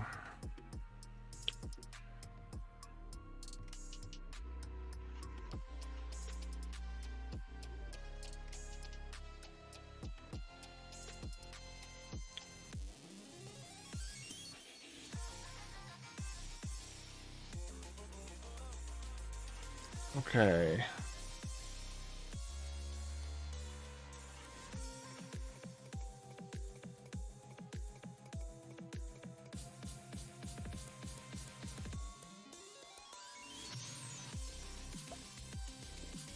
All right, so I'm going to ask GPT.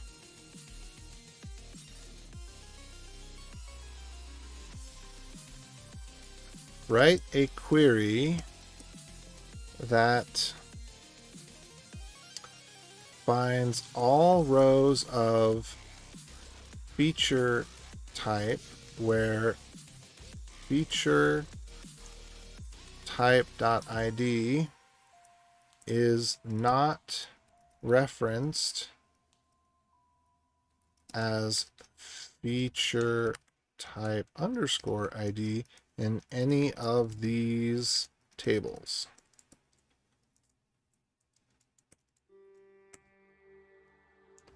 It's going to be a big query.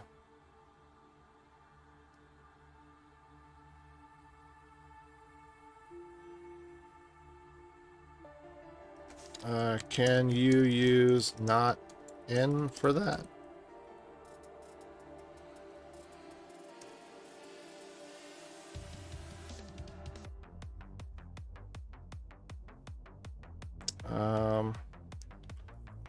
What's the most time efficient way to do that query?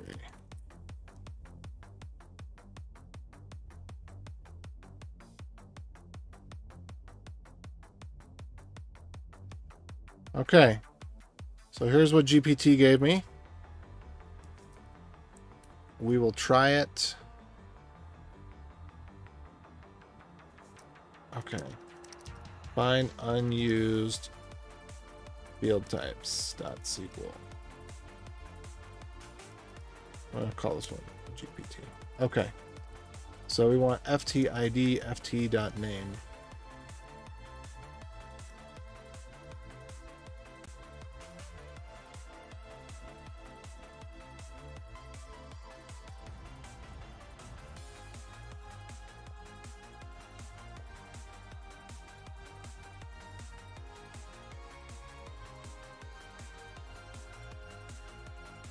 Cool. It's definitely faster than doing it by hand. And I think it's right.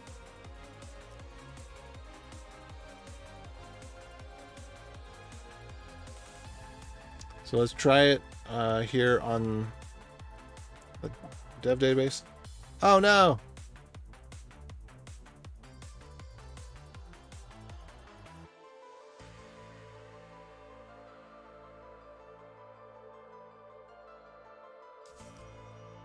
I'm just going to paste this error message.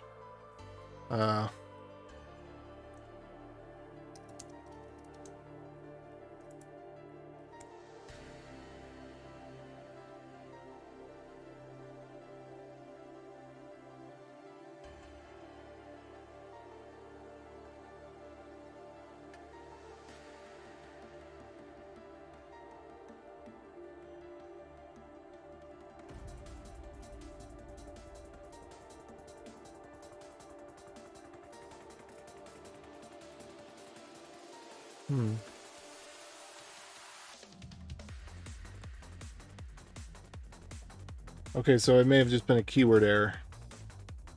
Let's try this.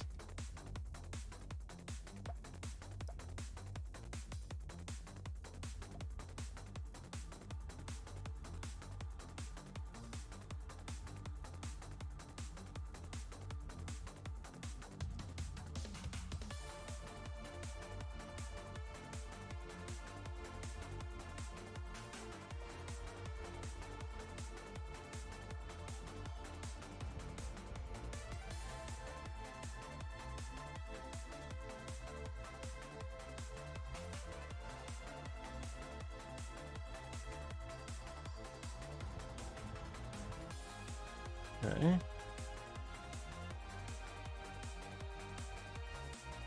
try it again. Whoa, dang, that was really fast.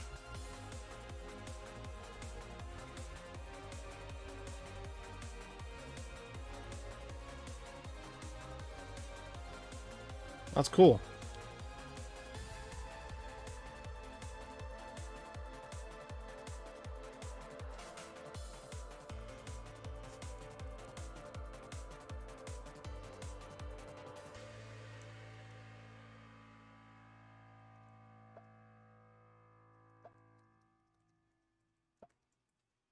Dang. That is actually pretty cool.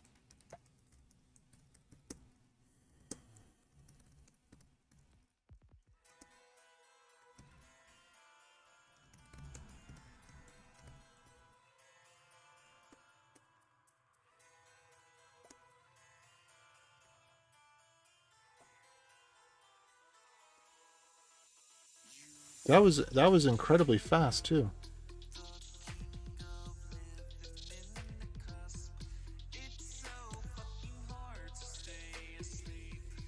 Oh, resource type, not resource types. Oops. Oh, whoops, I forgot to actually do the thing that I wanted to do, which was to select rtid rt.name. Wow. I might even start paying for GPT.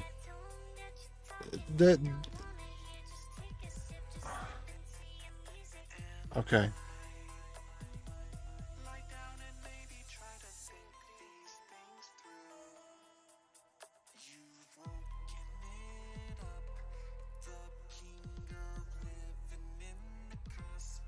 Okay. Where's Soy Pete at?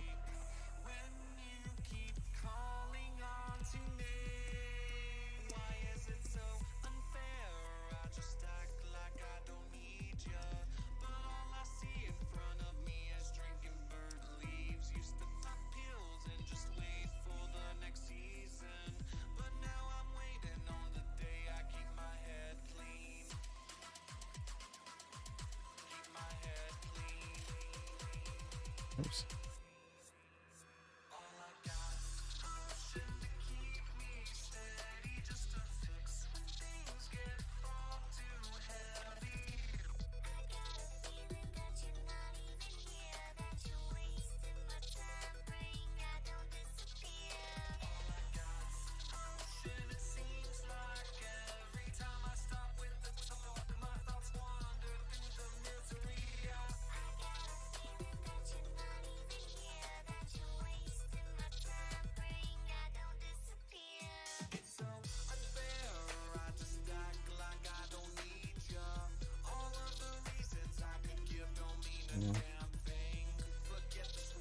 Let's see.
Okay.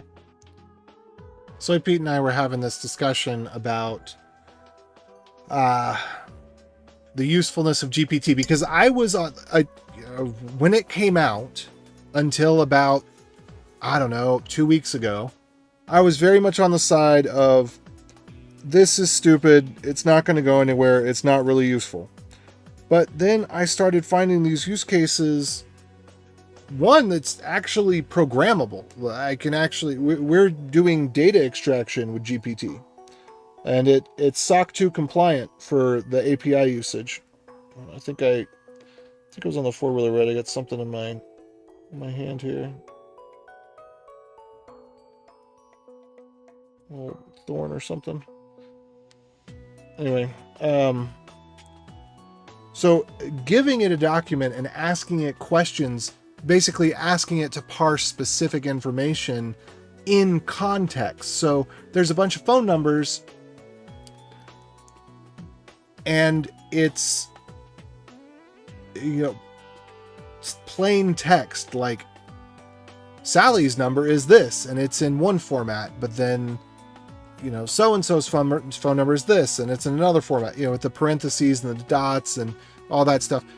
and, you know, address at by so-and-so, you know, basically bunches of legal documents, right?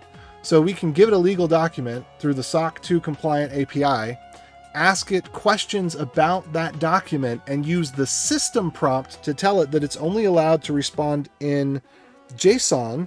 And so the questions are in key value pair format that matches the answer. So the question is name, colon, what's the person's name, address, line 1, colon, what's the person's address, you know, etc. So, and then with a little bit of additional prompting to tell it, hey, you know, don't give me commentary, because sometimes even in the JSON it would, you know how it likes to give commentary on things. You know, it'd give commentary, and so just instruct it not to give a commentary, put all the dates in ISO format, put all the phone numbers in international format, put all of the, you know, having it format the data, pull out the information that is contextually relevant. That's something that I can pull out all the phone numbers, but the heuristics on figuring out which phone number belongs to which person based on was the person's name before or was it after, that's not a simple task. So GPT being able to do that was quite amazing. And then just finding with a lot of this stuff, it's pretty decent at generating the boilerplate, like we just saw. So yeah, I might pony up. I like paying for products that are useful and save me time and make my workflow better. And GPT,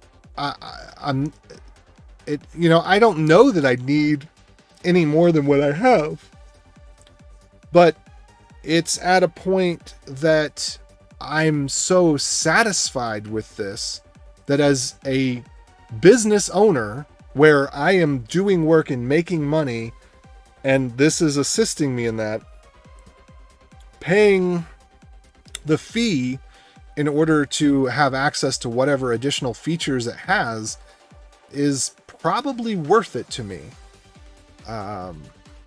This is having it be able, you know, you see me dinking around with, you know, I should probably have asked, well, I did try giving it some data and asking it to put it in the right format. I wouldn't take on the website side though, you can't put in data on the website side because that is not SOC 2 compliant. So if I've got actual records from a table and it's got, you know, people's data in it, well, I guess the ones I was doing was just questions and field types. It was just metadata. So that one I could have done, but I tried the first time and it didn't do it. But let me try something. I should have tried this earlier, but let's just see if it can get this in the right format. So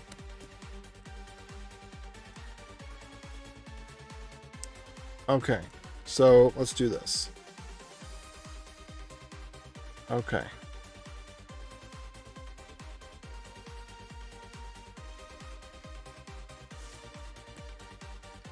I'm going to say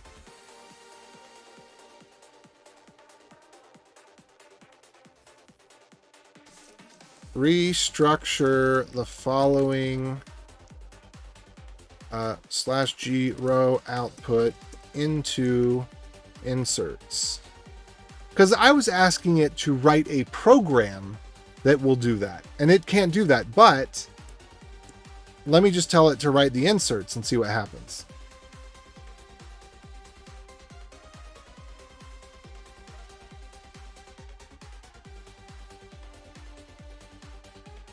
Okay, so here it goes. It's doing it. Now, it's very, very slow.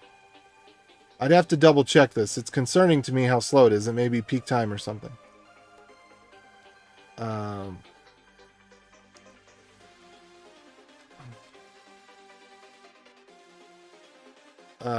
I'm thinking that... Okay, it did do the escapes there.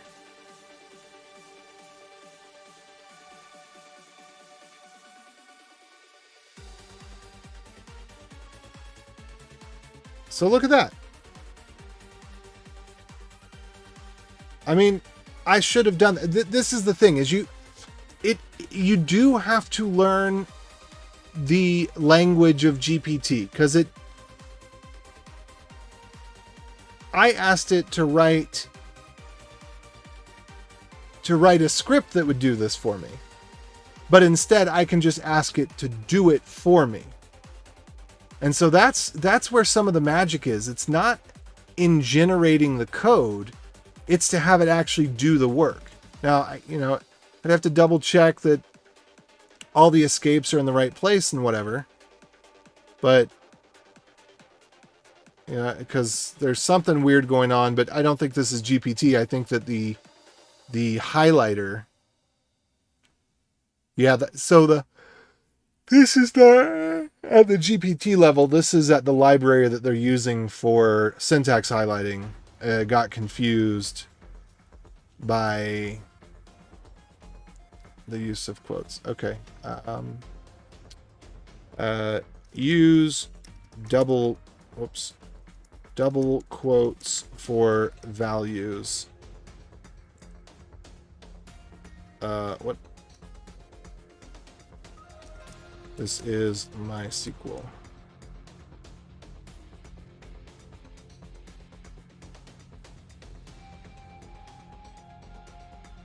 Okay, so weird.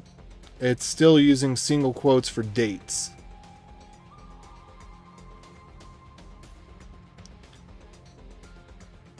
Interesting.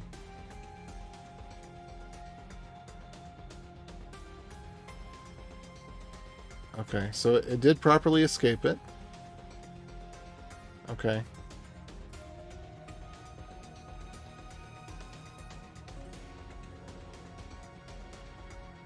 Anyway, okay, so yeah, I gotta get a little bit smarter about how to use this. When I have a short task that I think I want to do with a one-off script, just tell it what I want it to do. And just let it do it. So yeah, I am thinking that it is important that I learn how to use this for my own benefit, as well as to the benefit of the people who are paying me to do work. If I can, well, in some effect, the longer it takes me to do work, the more I get paid, which is a perverse incentive. But I want to feel good about the value I deliver. I don't want to be charging for manual labor, and I don't really want to be doing the manual labor if I can, if I can get it out. Okay. So, all right. I also want to have it, let's see.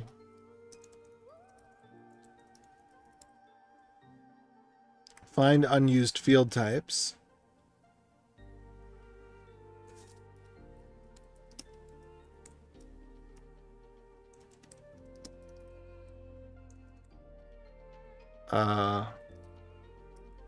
Scribe. Find tables using feature type. All right, what was that one? Is back up here.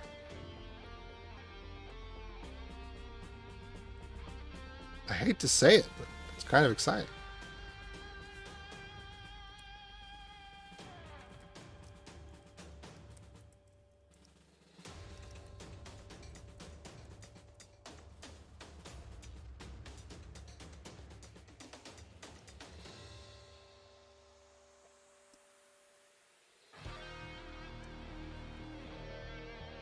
All right, so we're going to do a similar exercise, because I do want to trim out the bad data, if I can. Okay, so here we go. I'm going to ask it the same question again. I'm just going to have it construct that same query. Where did that go? What was my question? Where'd it go?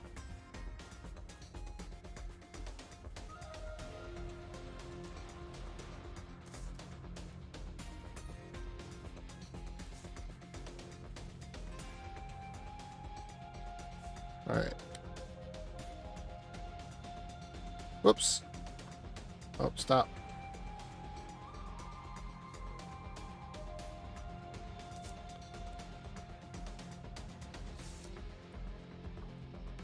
Okay, write a query that finds all rows of resource type where resource type ID is not referenced as resource type ID is any of these tables. Write the query in the most time efficient way.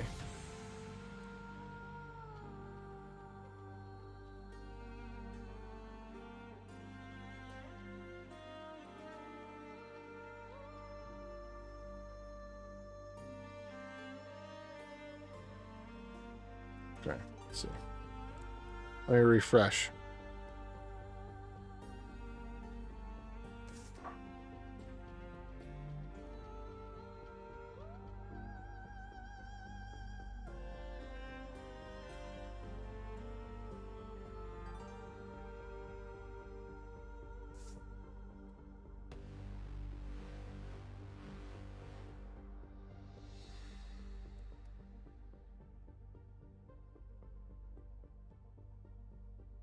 Okay.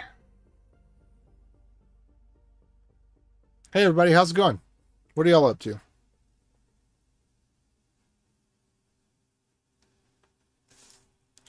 Remember that references is a keyword and must be escaped.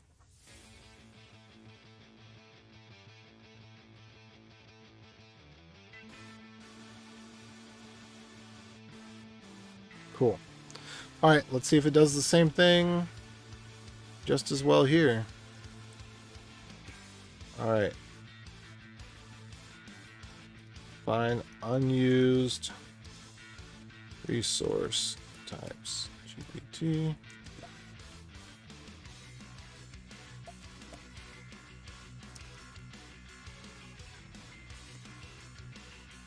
All right, let's see if this works.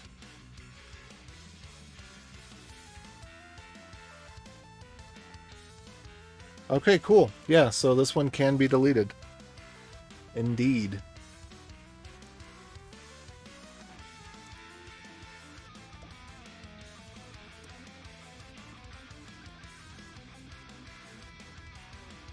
That's so cool. Yeah. Alright, I'm going to have the database cleaned up in no time.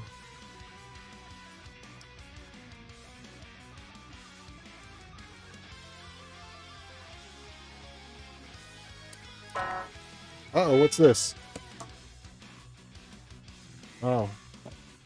It's 9:30. Time to leave the meetup. Oh, you know me from GameCube? Yeah, so that was pretty cool, wasn't it? This nobody creates the most popular GameCube homebrew video on the internet.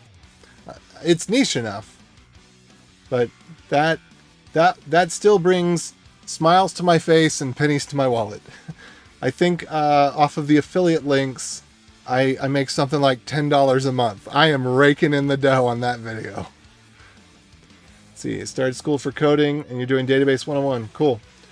Don't use MariaDB. Don't use MySQL. Use Postgres. I am only using MySQL here / MariaDB because it's just a trademark issue, and MariaDB has continued to be developed. It's Oracle bought stuff, and anyway, it's political stuff. But Postgres is the database you should be using. You should not be using MySQL or MariaDB or DripDB or any of those spinoffs. You should be using Postgres. It has better error messages. It's simpler to interact with the query planner. It's also in rare positive coincidence is what all of the enterprise cloud systems use for their database driver. So if you're using the Amazon databases or the Snowflake databases, or lots of the lots of the enterprise and scale databases all use a Postgres adapter, meaning they use Postgres syntax and they support most Postgres commands. So they are modeled after Postgres. Postgres. Postgres. Yeah, the school recommends MySQL because they don't have people that have been in the industry, unfortunately.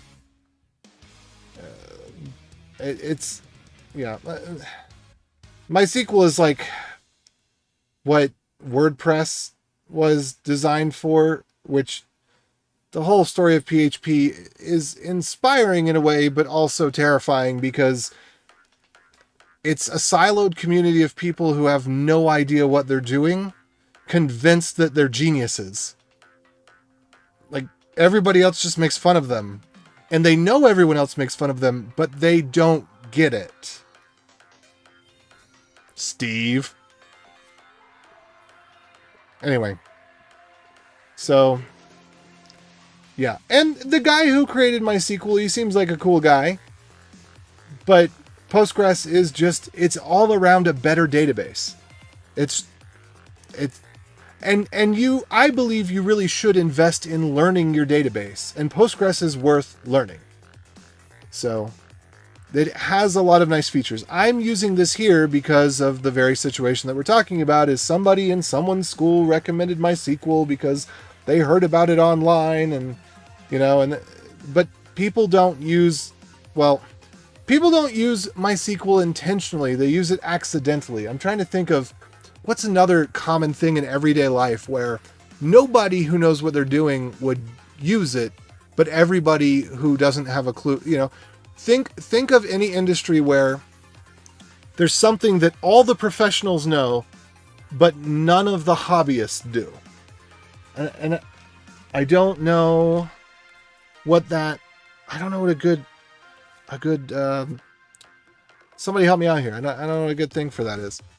But obviously learning something is better than learning nothing, and you will learn, 90% or more of what you learn about databases is the same between MySQL and Postgres, but it's the 10% that is specific to the database. The reason that you would choose one, like if you were comparing databases and you're saying, after looking at the cost benefit ratio, I'm going to pick this one. It's always Postgres.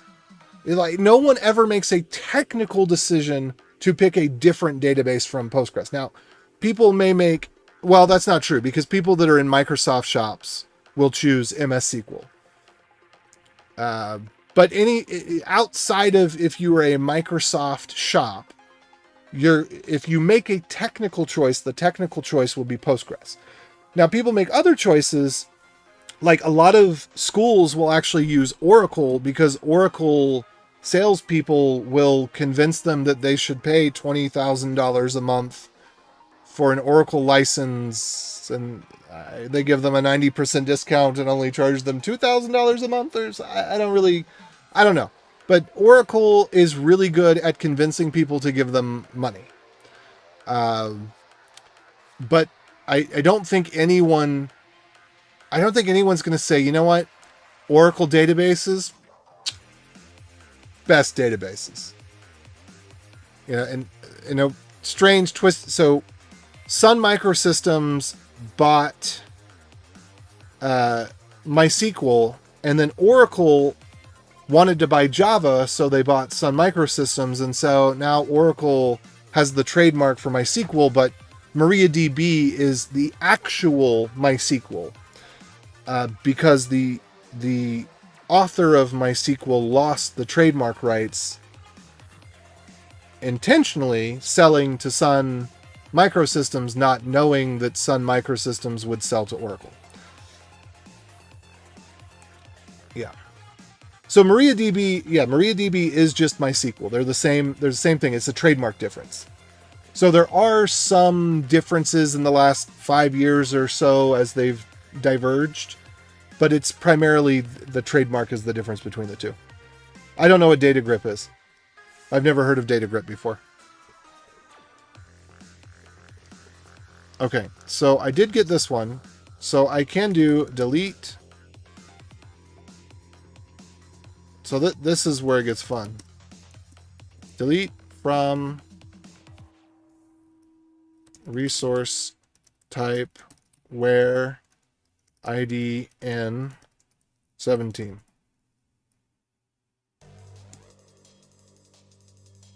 Cool.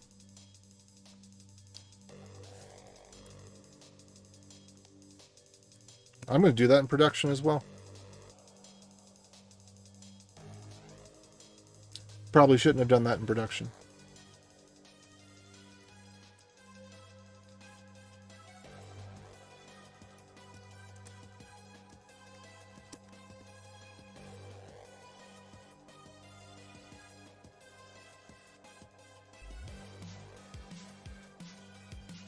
That's funny.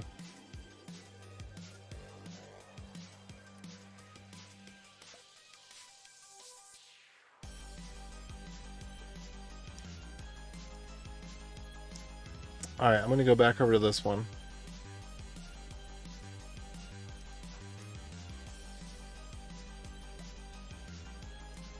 Delete from resource type where ID n.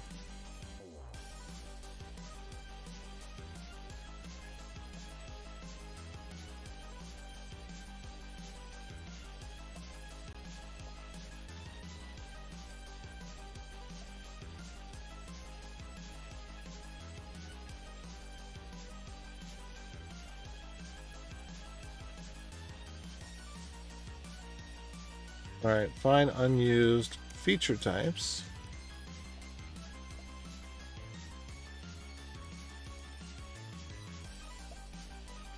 Okay, delete from feature type where ID n.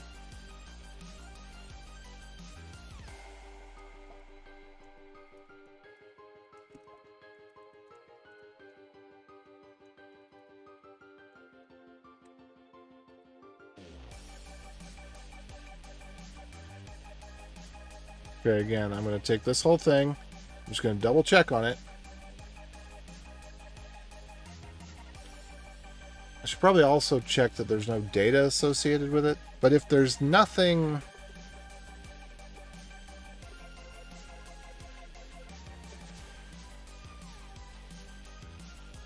Yeah, there's no data associated with it. There's no feature. So, okay, good. Yeah, I've already checked that. Well, this is fun. 492 rows. So, yeah, let's get rid of a third of them. Why not?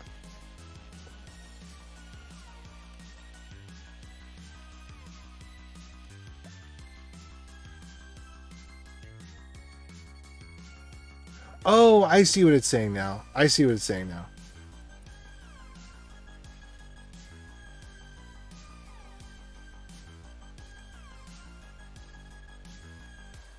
It's the problem is... Oh, whoops. Okay, so this should work now. The problem was that there was too many columns. That makes sense. I'm glad that it warned me about that and didn't do anything. Okay.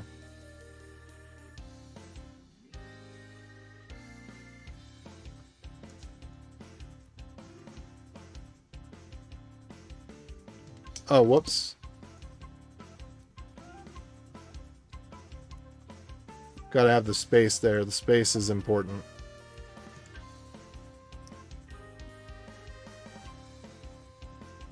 Alright. So again, I'm going to try this in the dev database. I'm expecting this to go really well. Cool, 0 rows affected, which is what I expected because I already ran that manually. Now, I'm going to do the other one.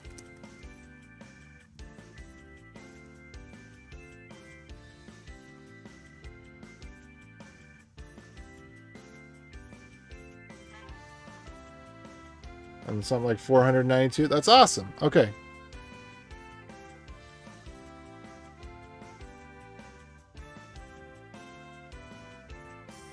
I'm going to do that in production as well.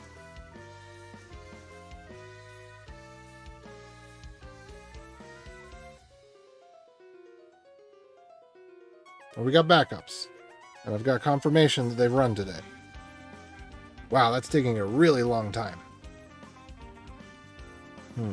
That makes sense. There's a lot more data in production.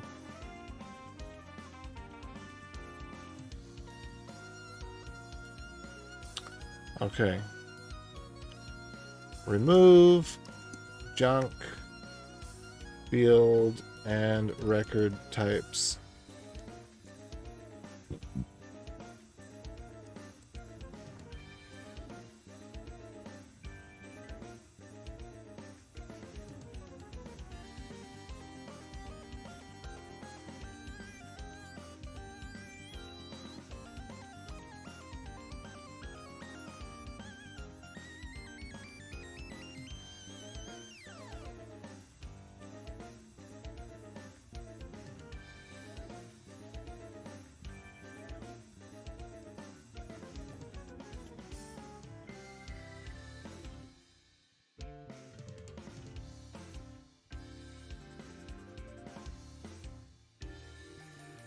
Okay.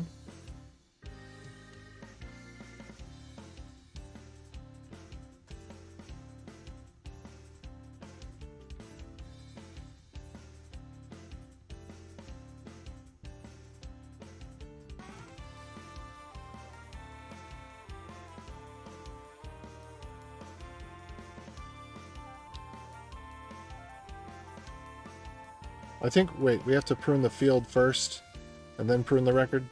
Is that how it works?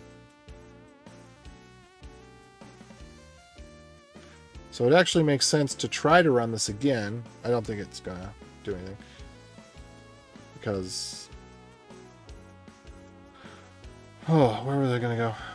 Alright, I'll check comments in just a second. Oh, I see my favorite tardigrade is here. Oh, interesting. Interesting. And very interesting. Okay, I did not expect that. I wish I had seen that before I ran it. So we can prune record types. So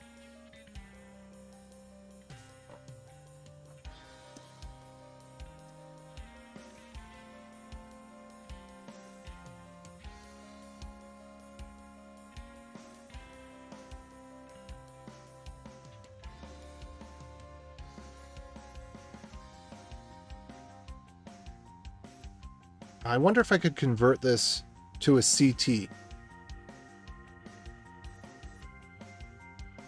Hold on. I'm going to ask GPT to do that, and then I'll check questions. I actually do want to check questions.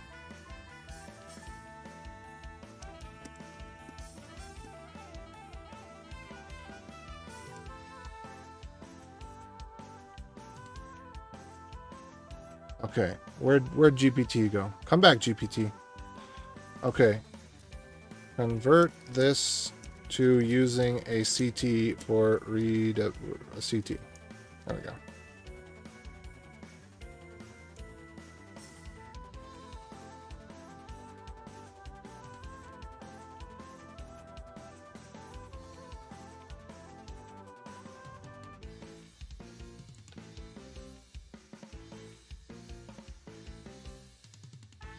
Cool.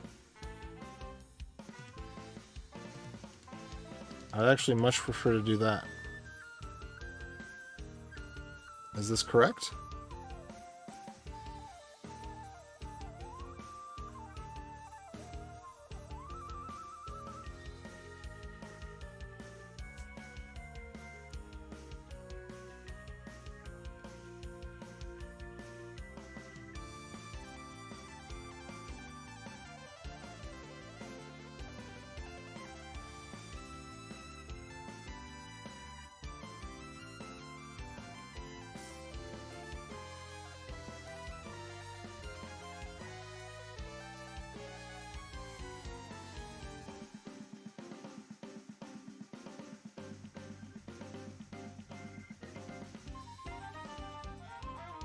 Alright, I'm going to try... This is the select. I'm going to try this.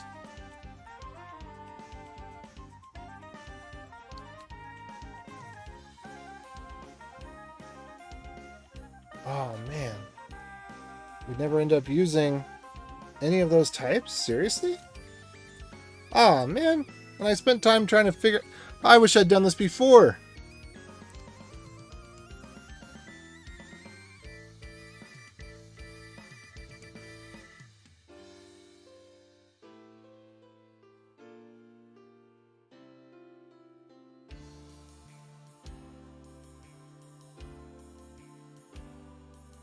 All right.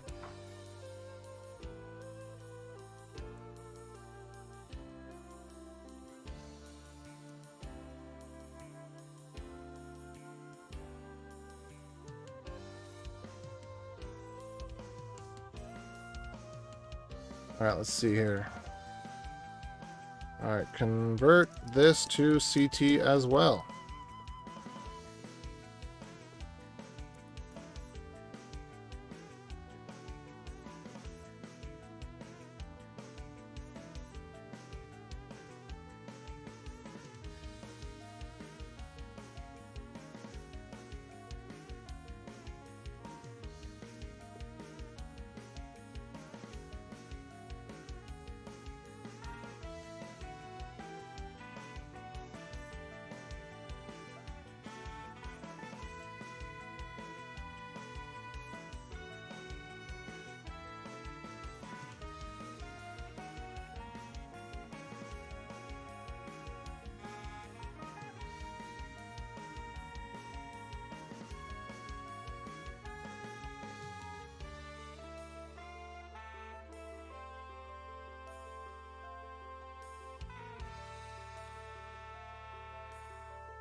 Right.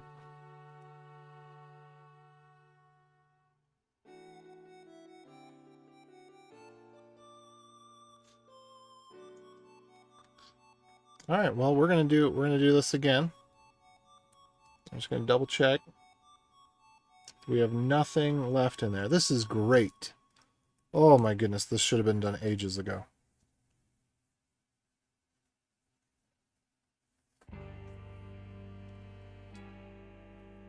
Oh, this is satisfying.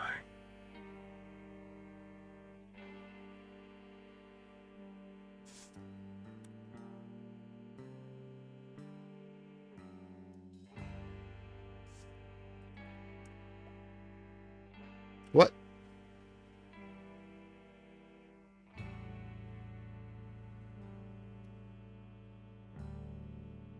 It made a mistake? Or I made a mistake?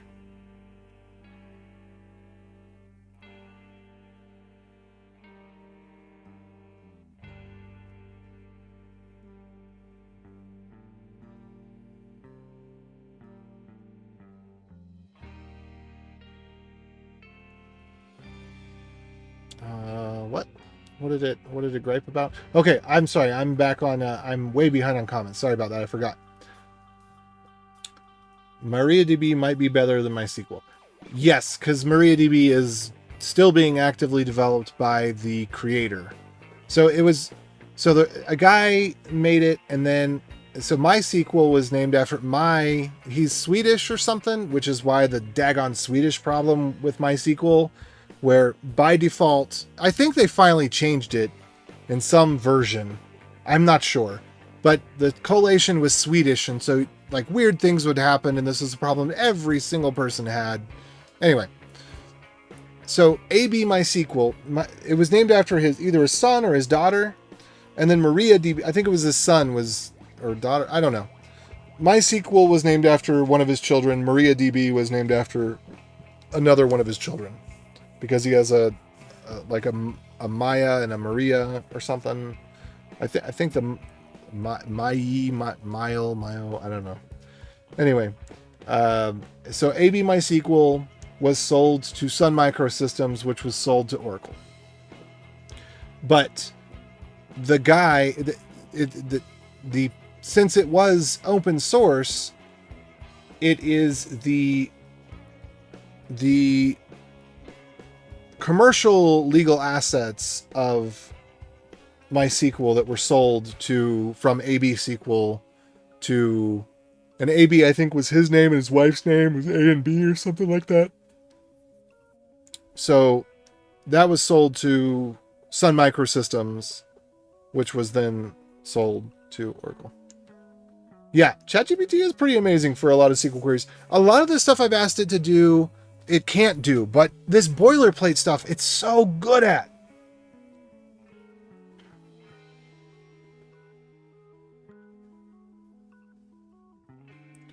Okay, dot name. Okay, what did I do wrong? I think it may have been me.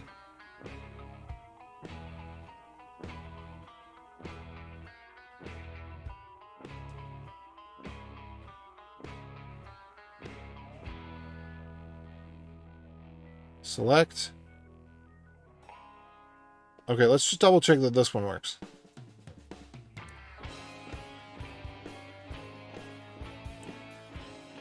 I think this is the one that was working. Should return 0 results. Okay, great.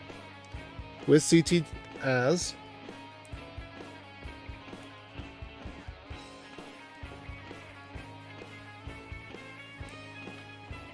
Oh, it's missing the comma. All right, got it. That makes sense.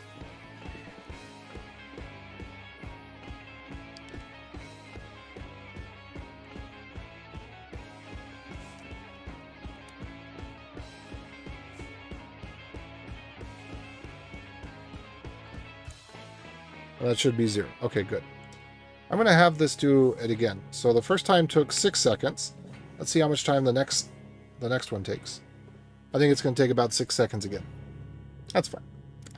Okay, cool. Oh, it took even longer. It took 8 seconds. Interesting.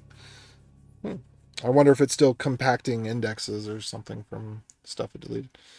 Anyway, all right. Now I should be able to try. So here's something else I want to try. I want to try this query, except I want to get rid of the actual data table. So it could have data in there.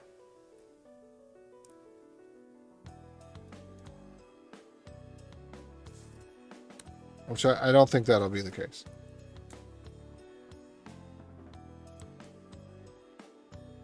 But, well, I bet there's some in there that has data associated with it. Nope. Nope. Okay, good. That's good.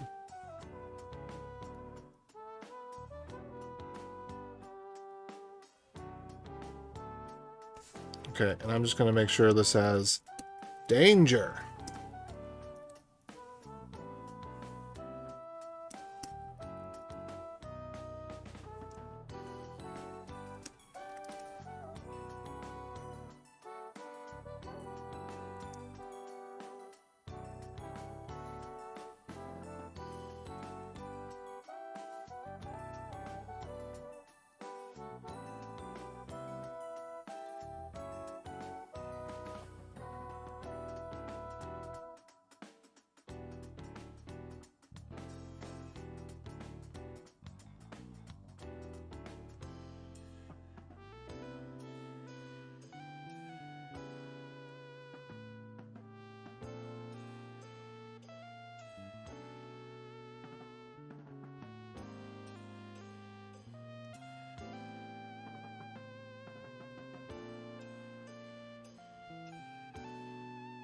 There we go.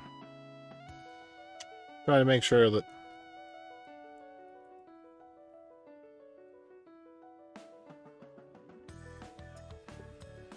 there's ample opportunity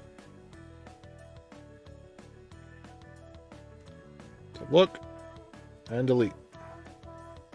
Okay, cool. All right, so let's see. What's the next thing I need to do here? All right, I think I need to get back towards my original journey. So I was going to update.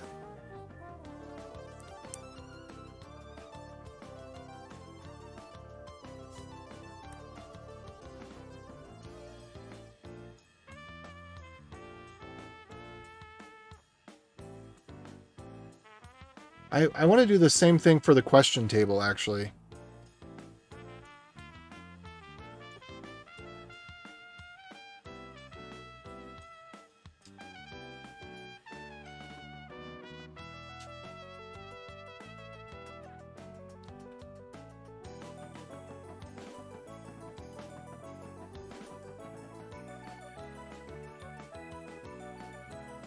Okay.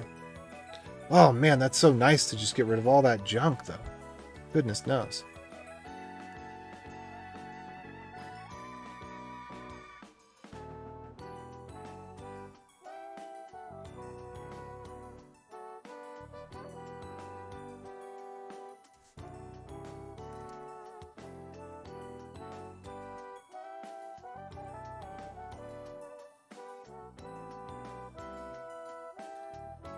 Okay. Oh man, that was exciting. Deleting stuff is just my favorite part. Okay, I'm gonna get rid of this window. We don't need that window anymore. Let's see, and I do need to keep my phone open. I need to make sure keep an eye, because I'm gonna go to bed within an hour for sure, but maybe earlier. Okay. Need to have this up. There we go. Okay.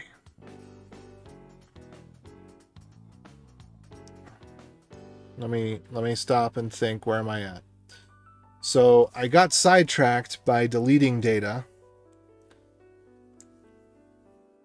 because we need to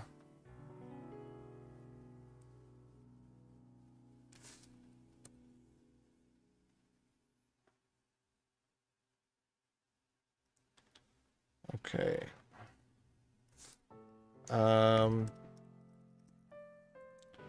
Transfer data from duplicate field types.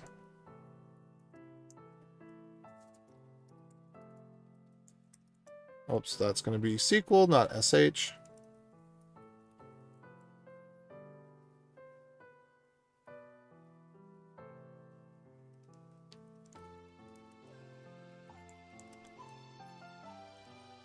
Just going to try a little GPT magic again. In my logged in browser. I need to get my purple browser, the one that I use for showing streaming.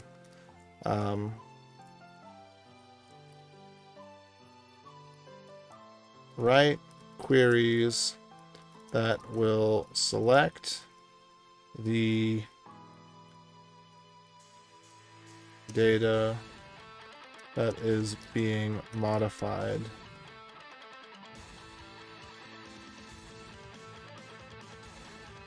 Here.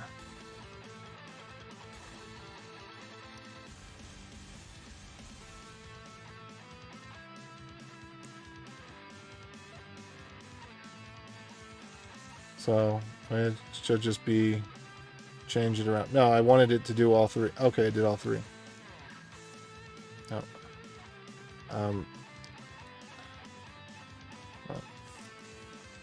Just one code block.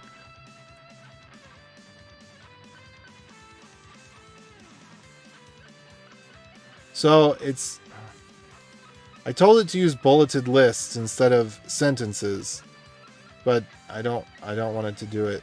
Yeah. All right. So that's nice. I mean, that saves me some find and replace time, right? And did it do the right thing? Yeah, it did. Okay, cool.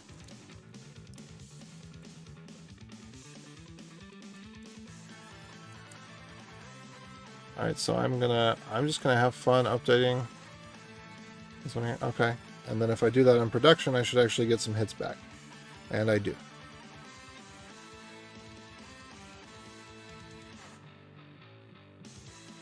Okay. Whoops. Whoa, that's cool.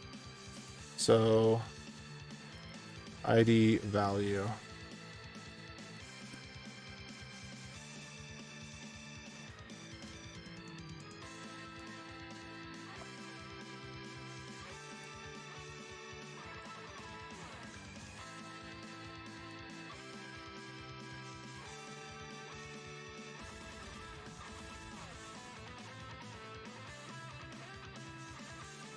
I think I already did this.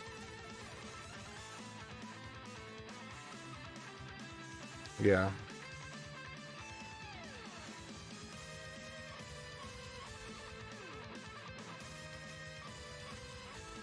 Oh, I think this is actually test data. Okay. I kind of want to put that in a migration, the thing that deletes the unused cruft.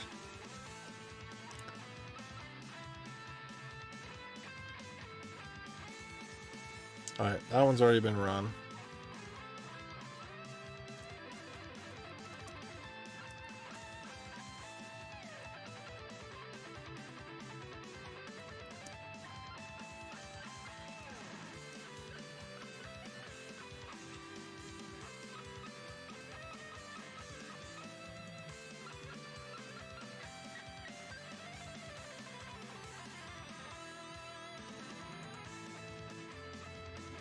Okay, so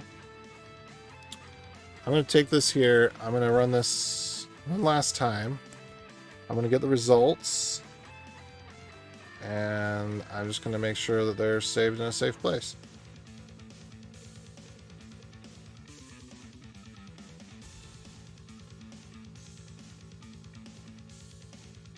I'm going to send them in a message to myself. And now that I have all the data backed up and I've got the procedure for it, I am just going to go ahead and do this.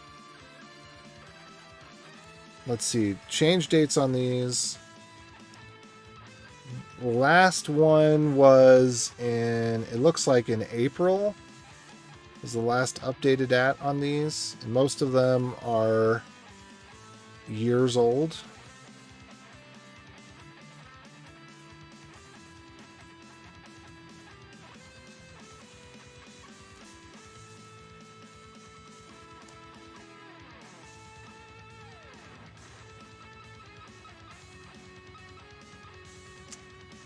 So actually there is a little bit that I can do.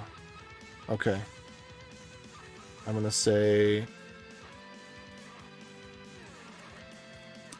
to reverse prod.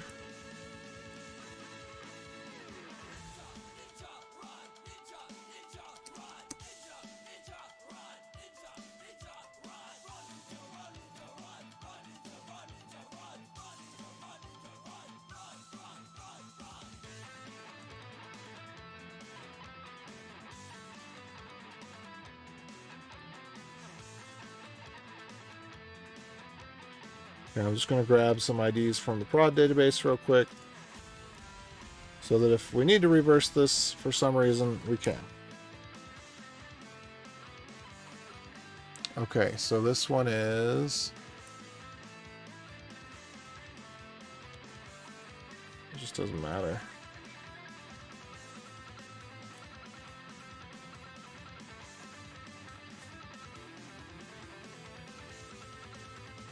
Oh wait, this definitely matters. Hold on. 380. So this is rows 1 and 2 that are applied to 380. The first one didn't have anything. Okay, so that absolutely 100% definitely matters. Okay, and then here's some IDs here. Okay. And then I'm going to get back to my migrations. Where, okay, now I think the staging database, if I run my migration again, I think now it will work on the staging database, because I couldn't run my migration because of these duplicate types, because I introduced a unique constraint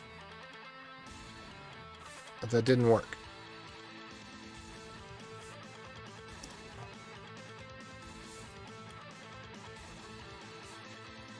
Okay, 7. So 1, 2, 3, 4, 5, 6, 7.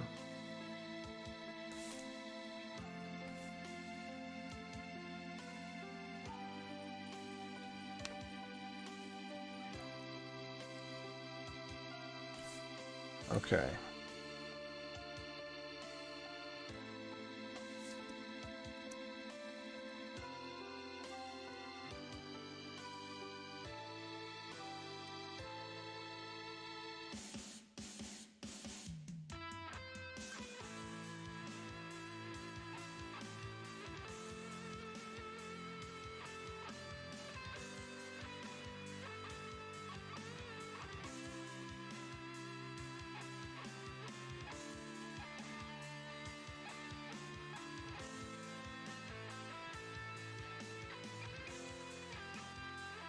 Okay, let me go grab...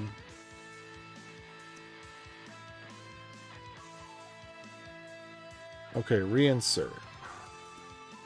So, field types come first.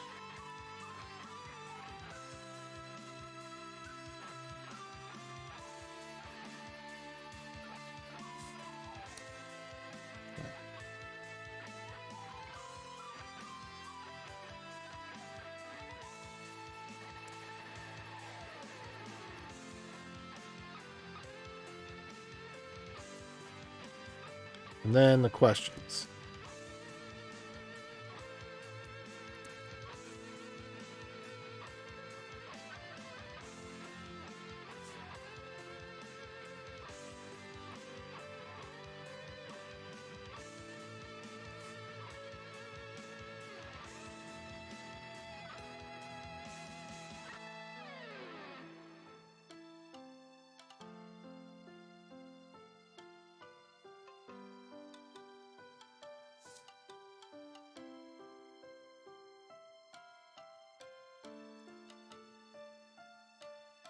So 1, 2, 3, 4, 5, 6, 7.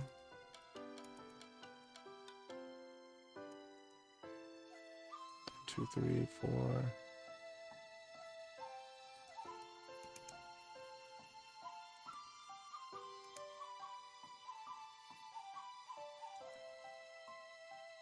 Okay.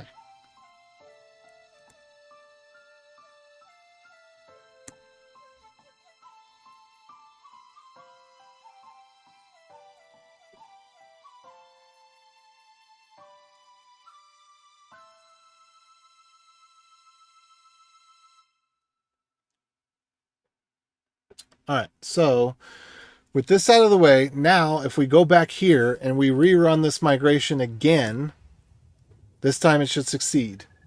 Except it might not because... What?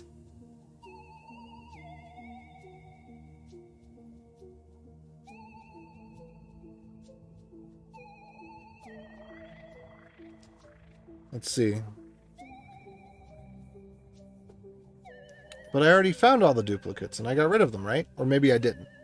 Okay, let's double check on the duplicate stuff.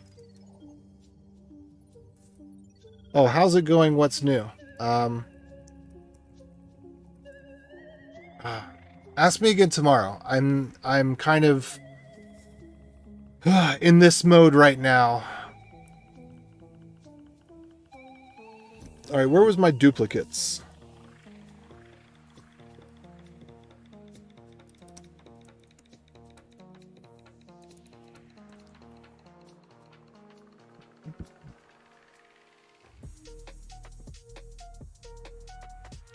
Okay, I got the ones that weren't used.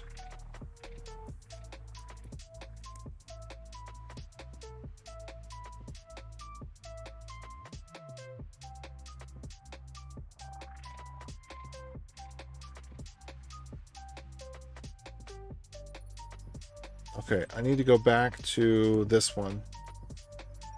Count the actual duplicates in the entries. Okay. So, okay, I think I understand what the problem is.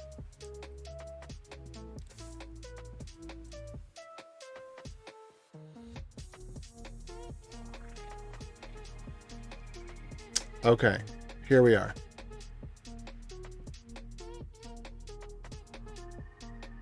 That's weird, though. I don't remember this. Okay. Ah! Okay, here's where this one's interesting.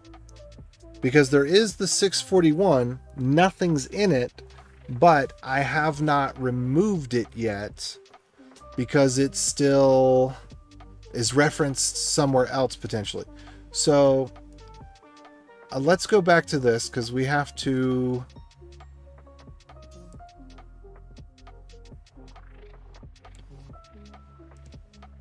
Okay, let's try this one. I think now that we've migrated the duplicates, I think that those are going to be empty. There still might be some questions they belong to. No? Okay. So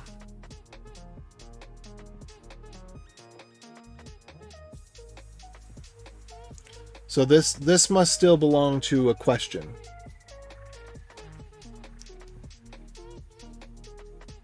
So if we just get rid of the question,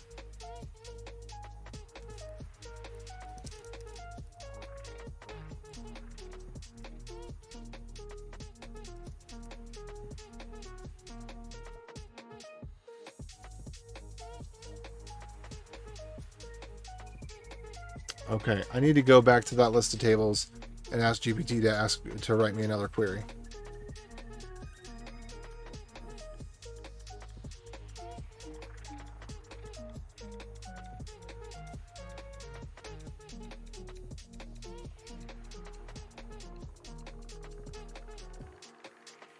Okay. Where'd the one of the GPT go?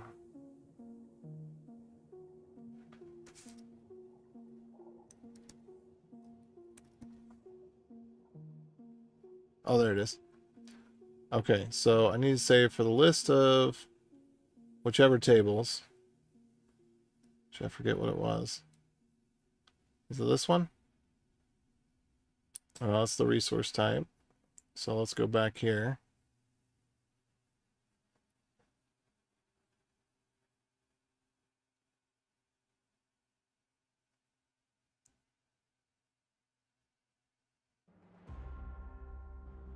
Okay.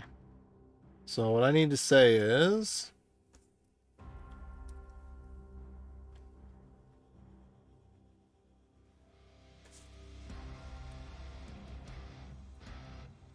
write a query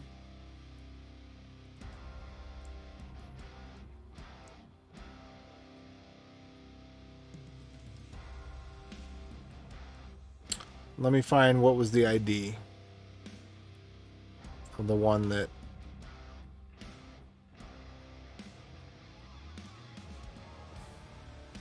where was it at? Where was the additional whatchamajigger? It was in here, wasn't it? Additional notes. There we go. So where... Okay. 1031, 641.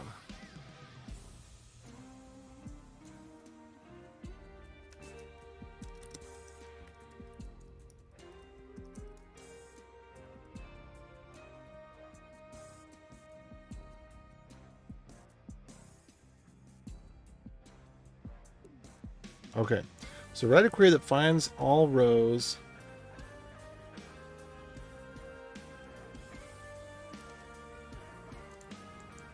is referenced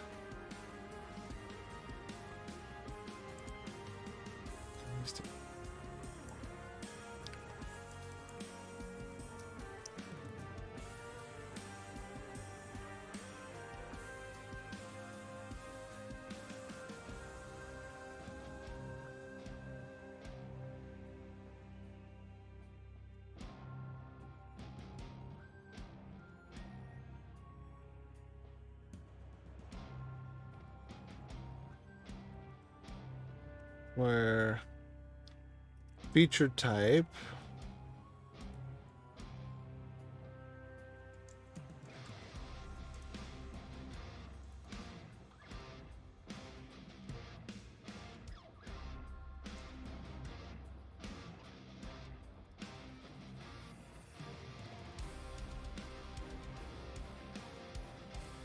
Okay, let's see what it comes up with. Get my boilerplate gone.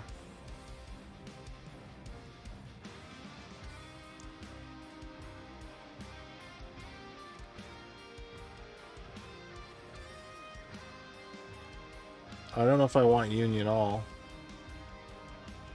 Oh, okay, sure. That looks right. It's a select, so running it can't hurt anything, right?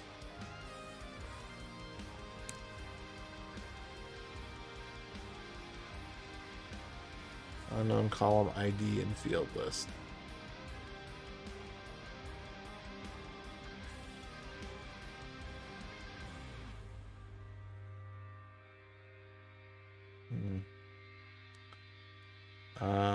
Okay.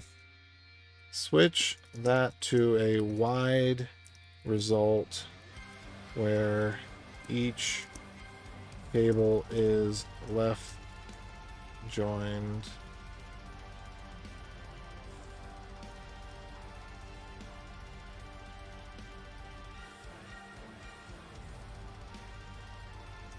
And the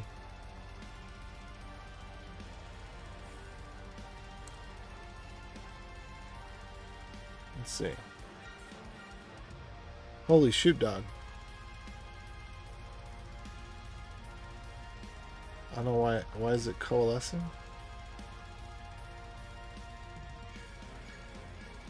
I don't know if that's actually what I wanted.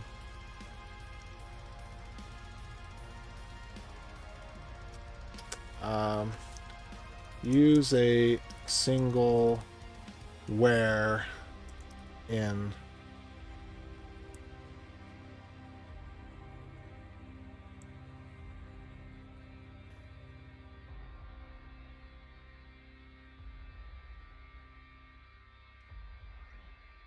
There we go. I think that's about it. And I think I can get rid of that coalesce.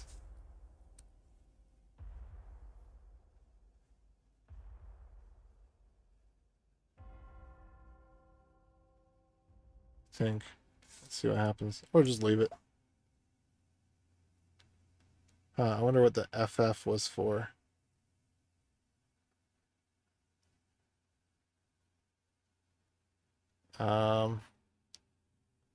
Looks like the as's were left out.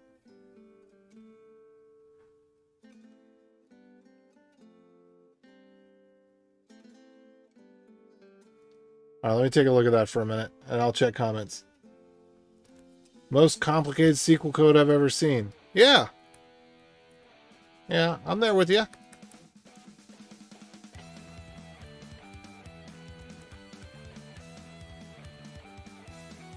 All right, so.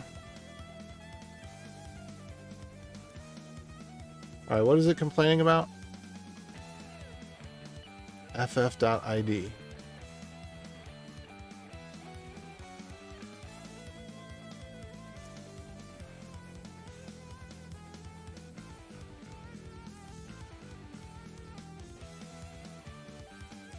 Yeah, I don't think.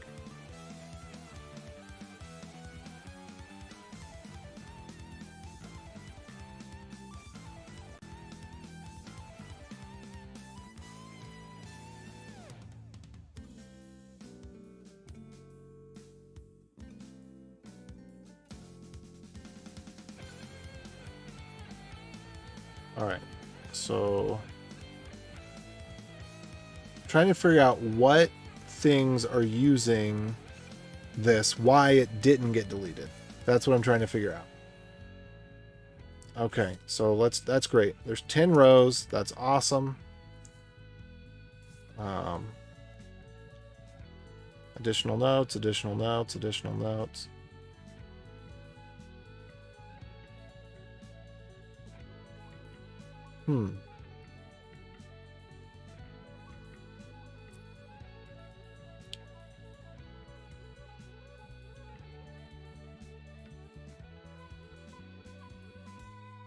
All right, and this might be too complicated, but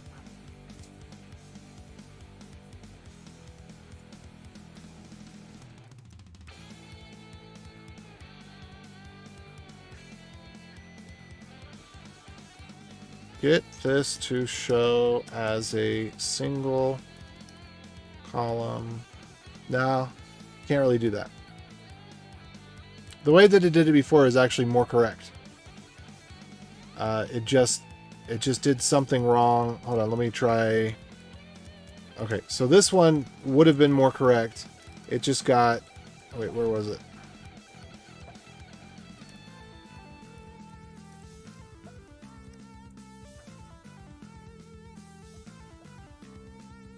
I don't know why.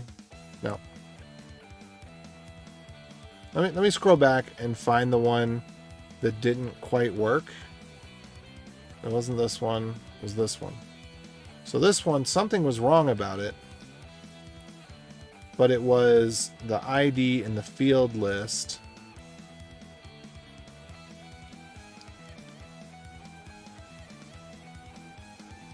ID. See, I think that one actually was the better query that would be more helpful to me in this case, to be able to see exactly what's going on. All right, I'm going to try that.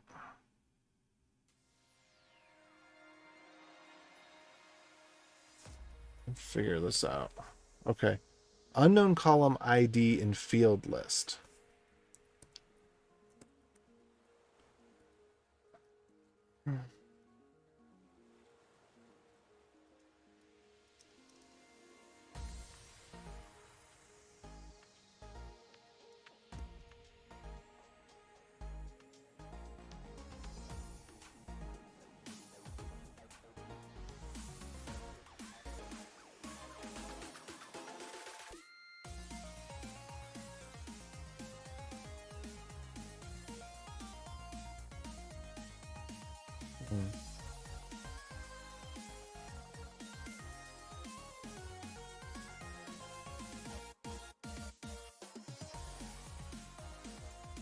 Okay, I think I see what it's doing there.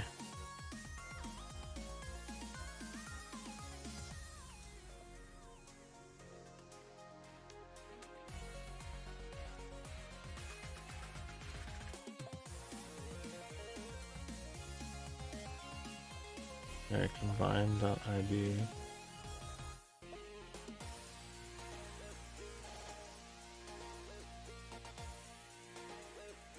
Okay, I think I see what it's doing. I think it actually is correct.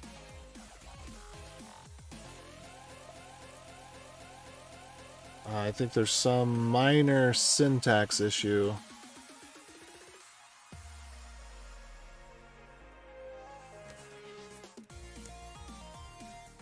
Unknown column.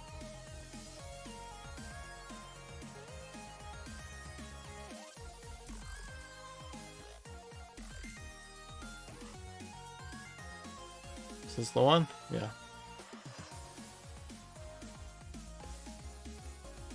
Okay.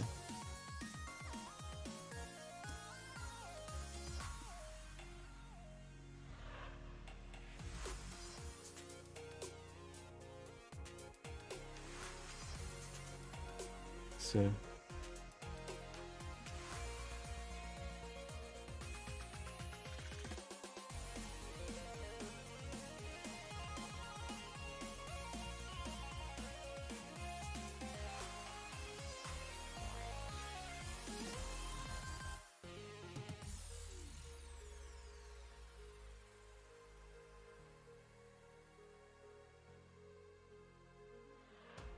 All right, let's try this one. See if it works. No, unknown column ID and field list. All right, let me just double check something here. Really stupid. I am dealing with one of the ones that has the ID, right? Yes, that is an ID. Okay. Because there's a couple that I don't know. I don't know what's going on there.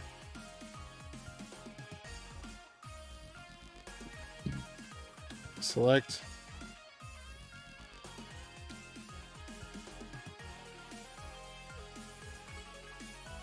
Oh. Yes. Okay.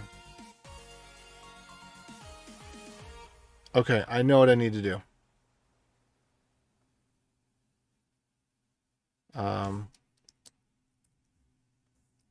Write a query that will show me the primary key of each of these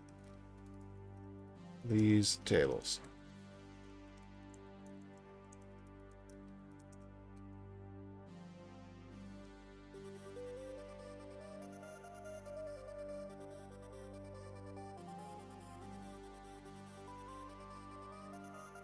Nice. All right, let's try this.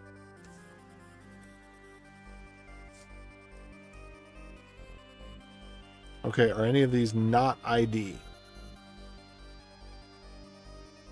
empty set. That's it.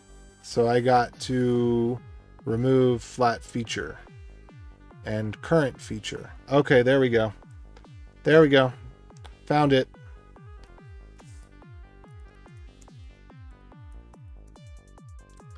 So these are views.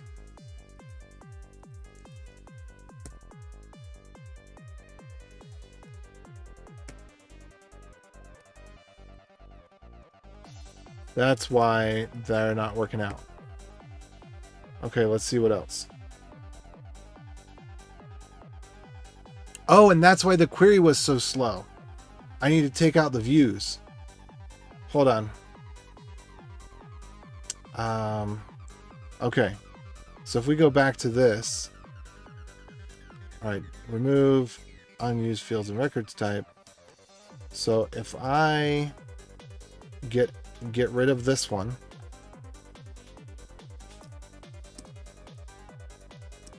Are there any other that I know are views? So I know this one's a view.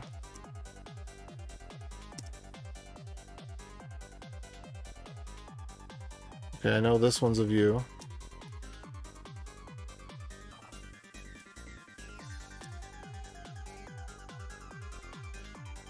Report might be a view. I don't think it is, though.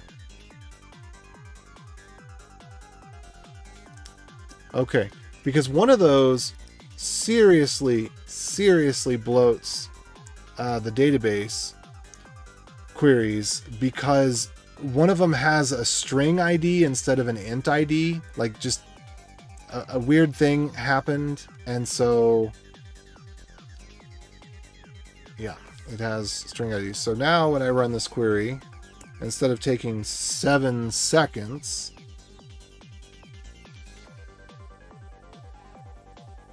I imagine that it is going to take... Yeah, oh my goodness. Okay, so that query went from taking 7 seconds to taking 0.3 seconds. It's because there's a view that does a full table scan. And yeah, it was... I don't remember exactly what it is, but it's something where the way that it's used is hard-coded in the code, and we should fix it, because it will literally speed up. There are certain queries that it will speed up, well, hundreds of times, but they're not run very often, and so it just hasn't been a high priority to fix it because the complexity is really high. But one of these views has a place where the integers are of different types, so it's like an int 32 and an int 16 or an int 64 or something like that. For whatever reason, the IDs that are being concatenated together or that are being unioned together are of different integer types. And then there's another field where it's concatenating strings to differentiate between IDs that otherwise would conflict. So rather than using unique across multiple keys, or what it really needed to do was it needed to have a type identifier.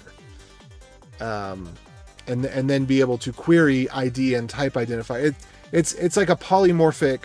So I believe that both of these, yes. So this one is the most recent set of information if there's duplicates of the same type. So say my first name has been both AJ and Alvin. Whatever the one that is the most recent one, this will show that.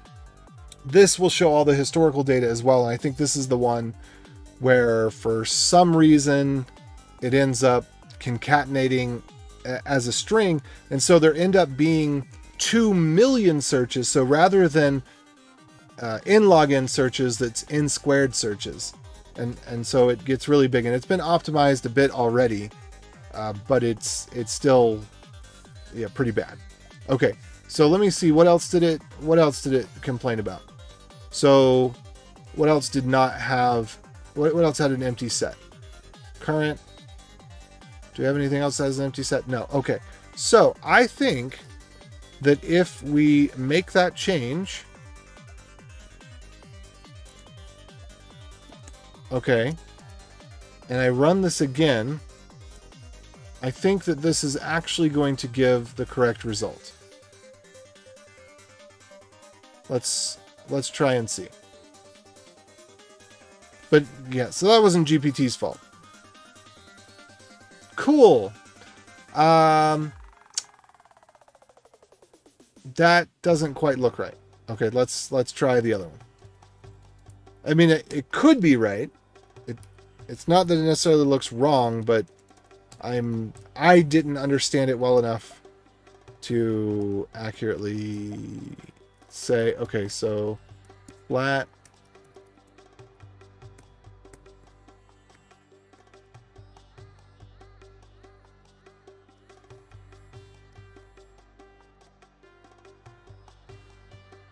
Okay, this one should now work. We shall see. Cool. So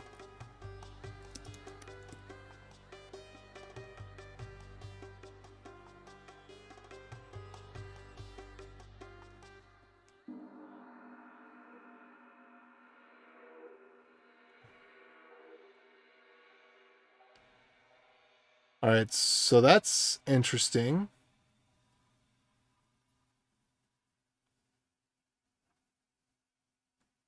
What was TTF2?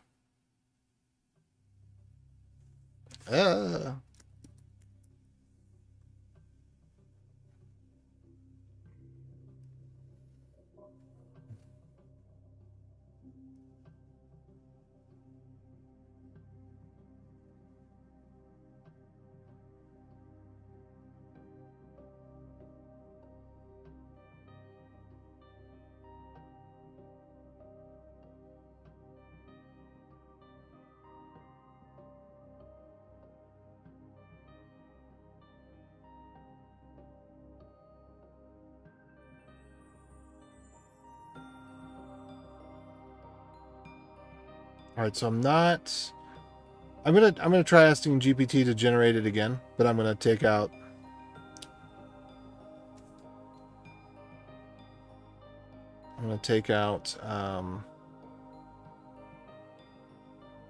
the ones that are wrong.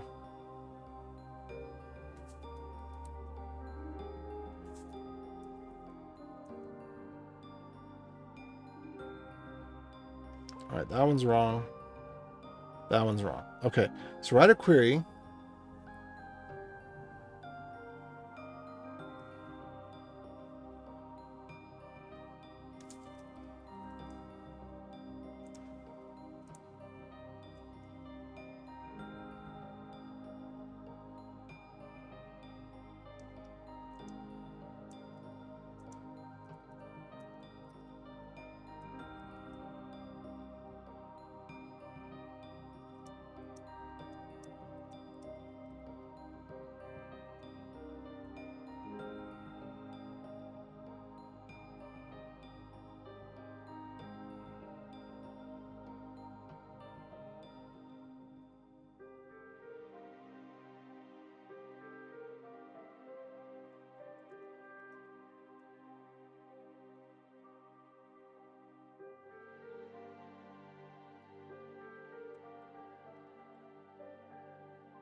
Okay, let's try that one more time.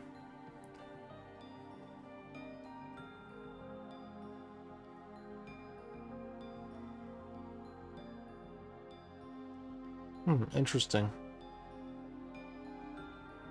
All right, I'll try it.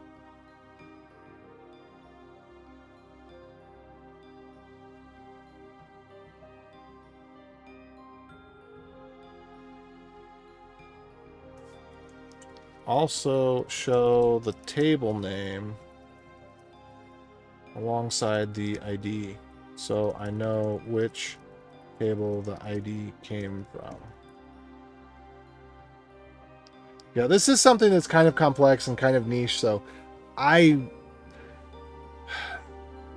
don't have the brain power to really think through it to know for sure that I'm doing the right thing, so I should probably just stop.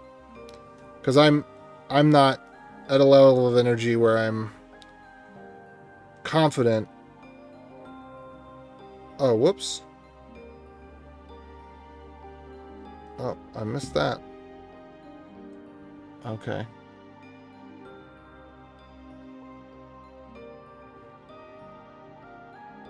Okay, yeah, that's good.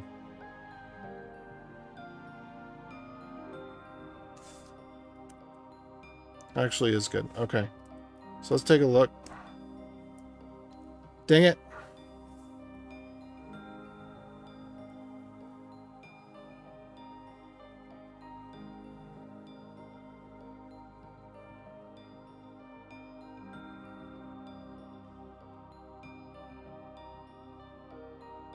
Oh. This has... Did I give it the wrong data?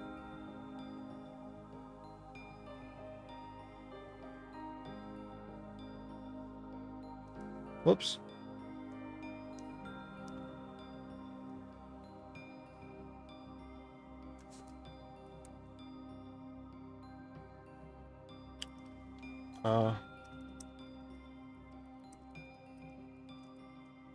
Alright, so I need to get rid of this one.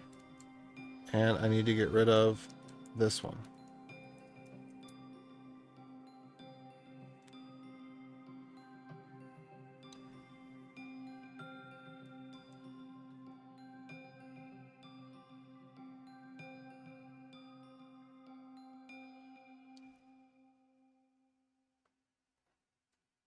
It's interesting that it is...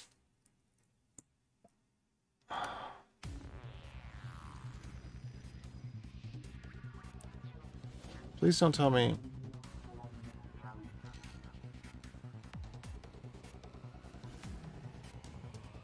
Okay. Write a query that will show the primary key of each of these tables.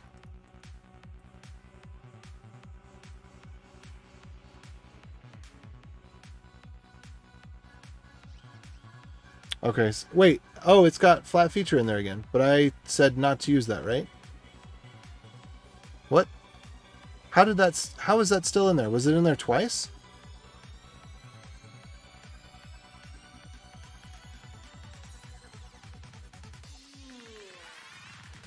Oh, it's in there.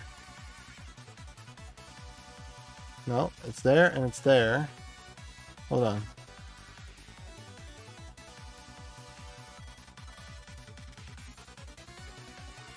Okay, I don't know how I goofed that up. I'm very confused about it because I, tried. But I goofed that up, so let me... Or it could be it goofed it up, but I don't think it did, though. Okay. Okay. This is not... It's not showing the right ID, though. I need the ID of the row. Because it's not going to have the same row twice.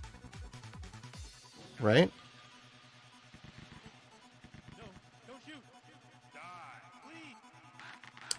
Why am I using 3.5? Because I'm not paying yet. But I am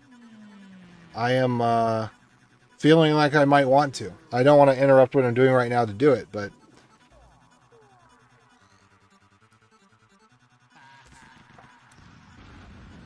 Okay, so this one... I think this was in the list twice somehow. I think that's how I'm getting messed up by it. Okay, that one's empty. So this is showing me is these are the two places. So let's try this. Select star from where dot feature type ID in, and then let's do my two IDs that I'm worried about. 1031. What was it? 641 and 1031?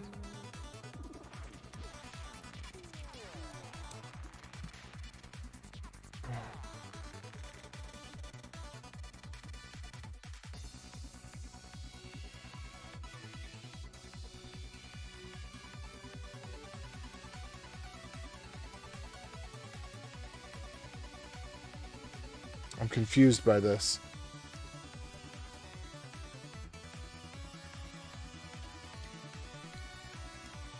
Okay, let me run my thing again.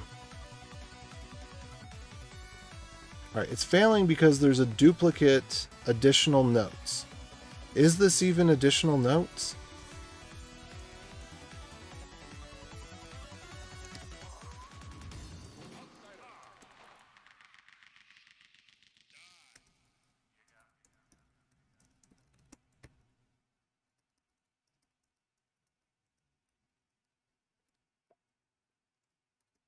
Oh.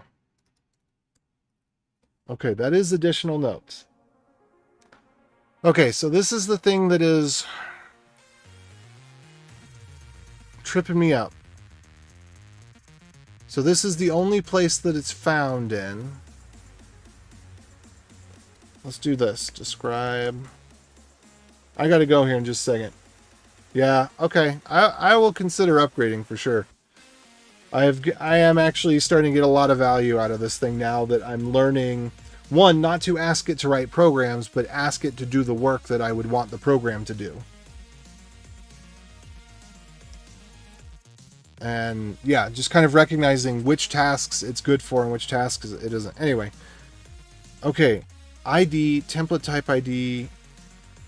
So template, describe template type. Okay, so what I need then is template type ID.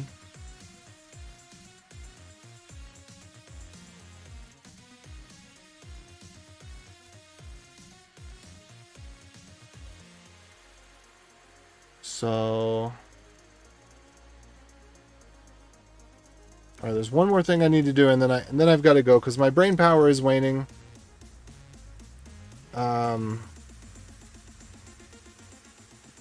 Delete defined.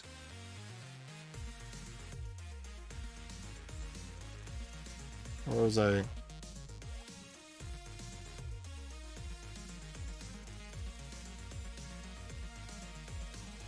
Where was the simple one-liner? I'll recognize it by shape. There it is. That's what I need.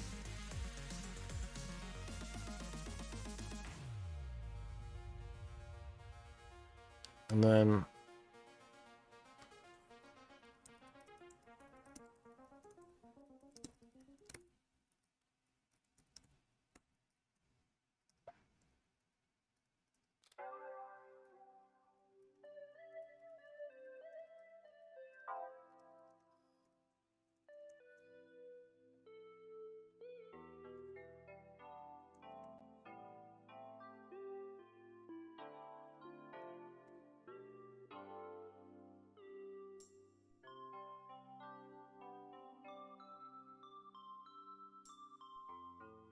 oh, interesting.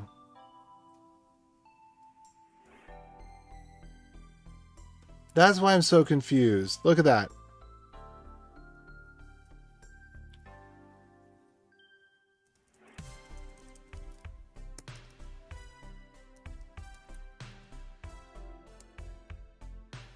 Why is it doubling up everything?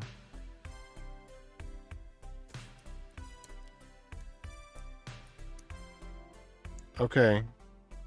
So I'm missing something. Oh, crap.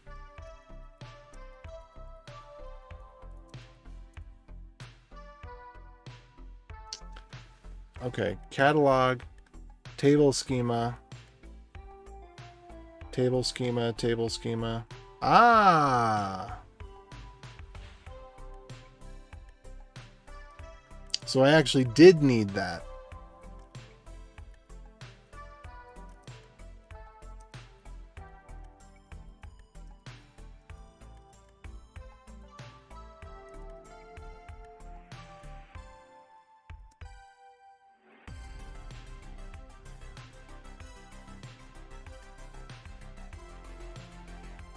Okay, now I see where I messed up.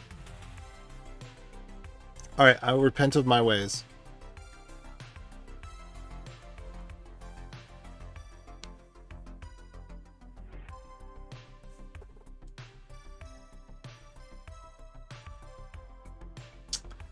I wonder if there's a way to modify it to do...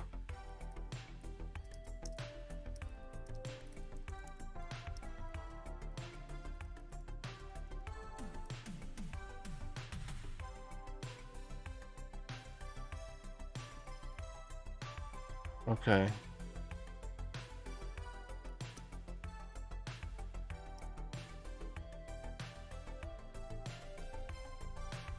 Okay, I'll get back to this. I'll get back to attacking this tomorrow. It's time for me to go. I'm losing productivity as my brain is winding down.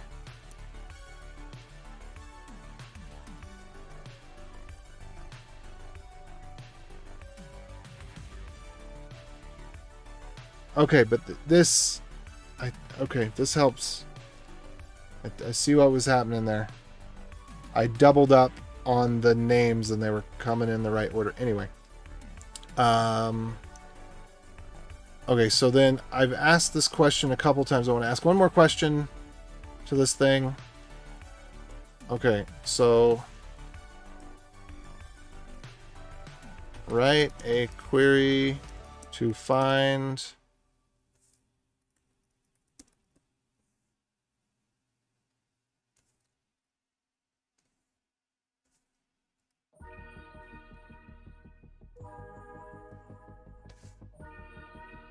There we go.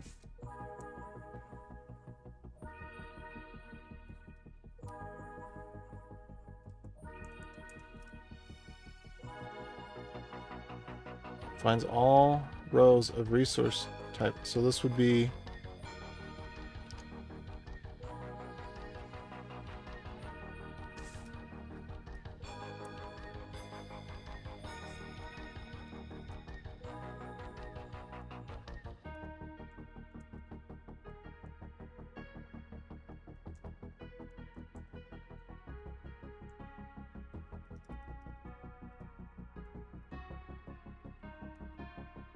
I actually want the inverse of that too.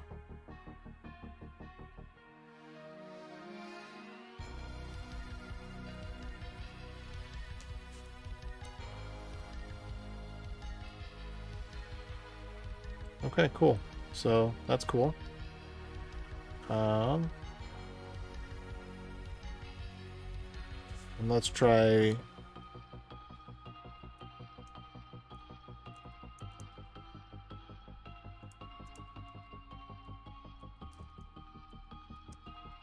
template type.id in, and that's where I need to go back and get... what was it? Back here.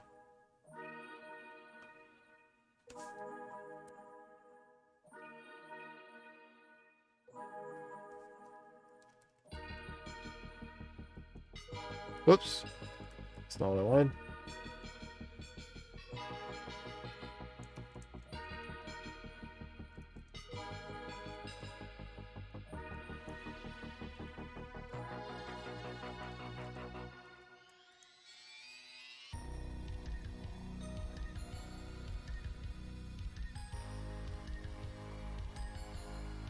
Okay.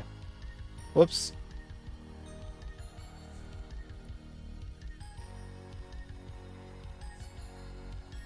I pasted in the wrong window.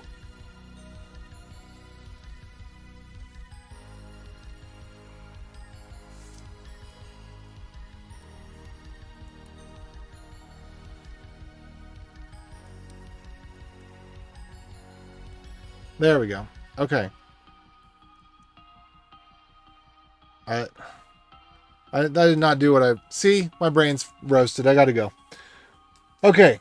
My task is to output k maximum numbers in a linear array. What algorithm should I use for this without built-in sorting or containers? Please help us. It's not difficult for you. I didn't pass the time test with all popular algos like merge sort, quick select, bubble heap pyramid. I don't know. This is not something I really do. I mostly do business logic. I very rarely do like maze solving or puzzle solving stuff. Output the k maximum numbers from a linear array. I don't know what a k maximum means. from a linear array. What algorithm?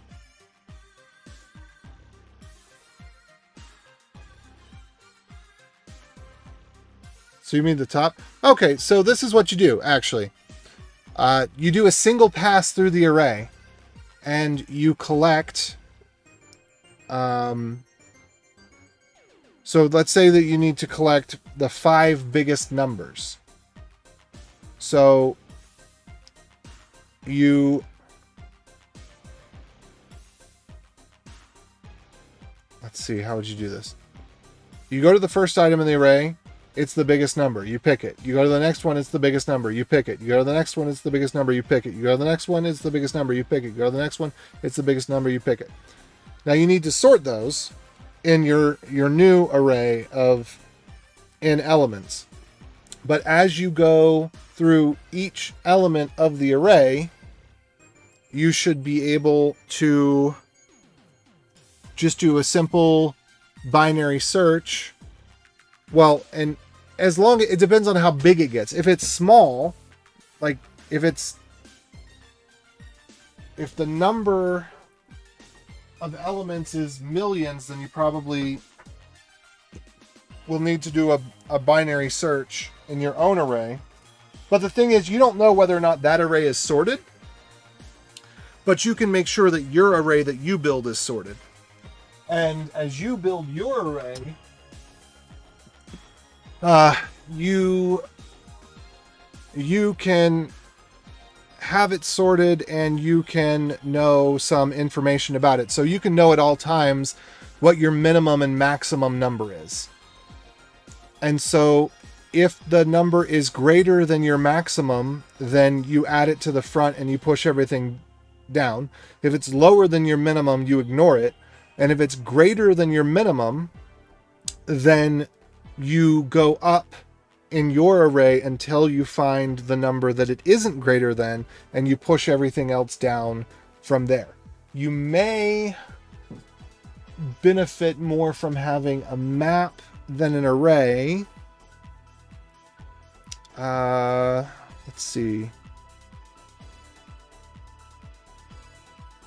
There's different ways that you could reference it. It depends on how big the K value is. Because if the K value is 5, then you probably could just do that process every time and it's going to be faster than the work that it would take to reference it in a map or do a binary search or any of that. Just because it's faster to do a simple operation many times. But if K is potentially 1,000 and your array is 1,000,000, then you would want to limit. Then you would want to have a binary search on your array, or potentially have a map with ranges, or you could have your array. So another thing you could do is you could have a sparse array. If you're not memory constrained, you could have a sparse array that has every possible value if the values are constrained. So it depends on what the constraints are. But if the values are constrained, you could have a sparse array that takes up every slot. And then at the end, that probably wouldn't work because you probably have an arbitrary number. But anyway, you could do things. You could bucket it such that you could quickly find the place where there are the set of numbers that this would fall in, and how many are in your array, and push it this way or that way. So I don't know if that, I hope that some of that made sense. I'm working through it in my own head, but essentially you've got a long list you got to go through. You have a short list that you build, and you're not sorting the long list, because the long list may or may not, it sounds like the long list isn't sorted. So what you need to do is just track your short list, make sure that your short list is kept sorted, and that you are doing your quick search algorithm against your short list, not against the long list.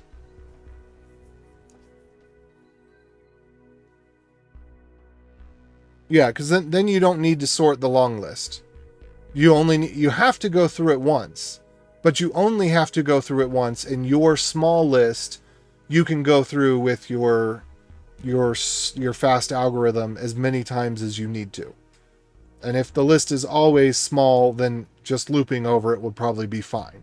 And if the list has the ability to grow large, then using something like a binary search would probably be appropriate. So, okay.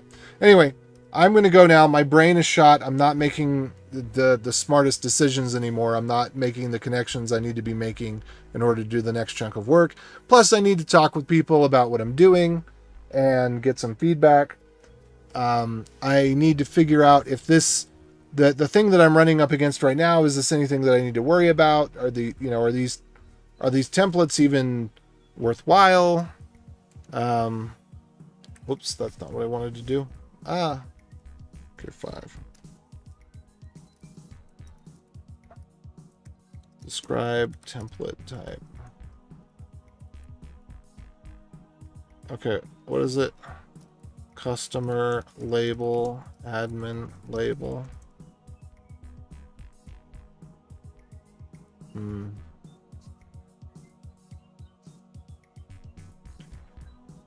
have to, so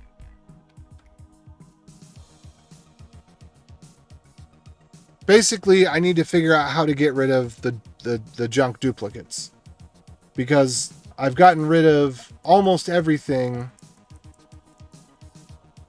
except there's still some stuff and it's related to these things, and I don't know if these things are junk or not. So I have to figure out if the only place that these are referenced is in the template types. The only place that the bad things that I don't like are referenced is in the template types. So if I can determine that these template types are junk as well, and they can be deleted, then I know which one of those things to delete. But yeah, I'll have to figure that out tomorrow, and that'll require talking with the team, and that'll probably require me going into the office. I may not be streaming. We shall see, but I'm going to call it for the night. Have a good one. Adios. Oh, wait. Sorry. We're gonna see who we can raid, because we're gonna be, true Twitchers that way. Let's see. We got Soulburn and Time Enjoyed. I'm gonna go with Time Enjoyed. She's interesting.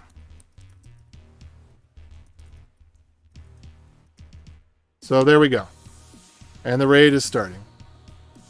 So y'all have a good one. Catch you later. Top of the night to you. Check out creedsofcraftsmanship.com. Join the Discord if you want to. Like, sub, follow, etc., etc., etc. There's all that. And I am out. Adios.